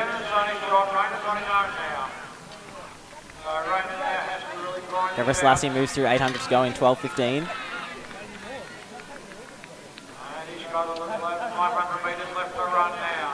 So Jack is now on his own. So as I was mentioning, Patrick Tiernan, 13:13:44. So he's already got himself an A qualifier. So he's just helping out a few training partners here. The crowd are putting their hands together Yeah, quite loudly as he hits the bell in about 12:40. And I've definitely seen Jack finish some races very fast, so you expect him to close pretty well this last 400.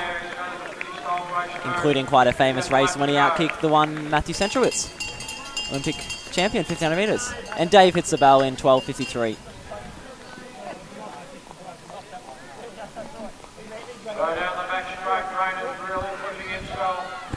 We won't be seeing a qualifier tonight, unfortunately, but there's still time in the season, and they will head up to Falls Creek, get fitter, and have another crack in the new year.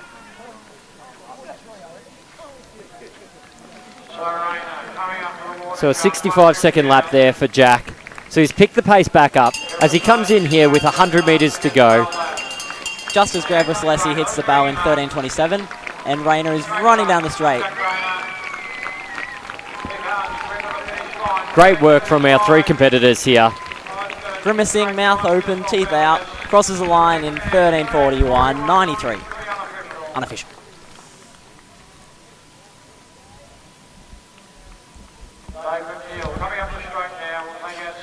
McNeil hits the top of the straight, 100 metres to go. Very tough run, went for it, took on the pace early.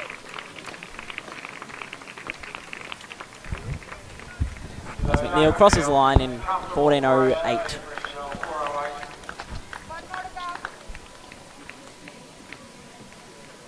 As we turn our attention back to the start of the front straight here, and Zach Newman, our final competitor, is approaching the finish line here. A great run, had to do a lot of the work on his own.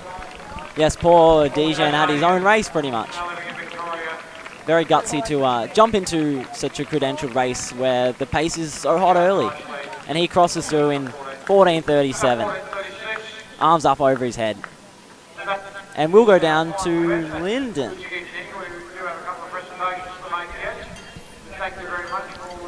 And we will go down to Lyndon there, who's got Jack, the winner of that 5,000 metres. Lyndon, take it away. Oh. Jack just takes a minute to congratulate one of our other competitors. But we'll grab a quick... That's right. I'm down here with Jack Rayner, winner of the 5K tonight, the lucky last event on the program. Looks like a bit of a tough one out there, but quite the orchestrated pacemaking situation going on. How much did that help you out there? Oh, it helped a lot. We were supposed to be set up for Brett Robinson to run the qualifier, but unfortunately had to pull out, so we just set up for the other guys in the group, me and Dave, and yeah, just a bit too tough out there. Yeah, definitely not easy on your own all those laps. Where to from here? Up to Falls Creek in about a week, so I'll spend a few weeks up there and then into racing next year. I'm not quite sure what I'm doing yet, but I'll find out soon enough. And planning on focusing on the 5K, having another crack at that qualifier? Yeah, I'll definitely give another 5K go, maybe even a steeple, who knows, but yeah, 5 or steeple, yeah. Well, good luck. We're excited to see some good results from you this year. Thanks a lot, Lyndon. Cheers. No worries, good luck.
And that's all we've got time for here at the Steigen Spectacular. A great night of racing here in Geelong. I want to say thank you to our commentary team, our makeshift commentary team in Isaac Hockey. Thank you very much for joining. Lyndon Hall, thank you very much again for another great performance here tonight. Raf Agostino, thank you very much for jumping on the microphone tonight. You've always been behind the cameras and doing different things, so thank you.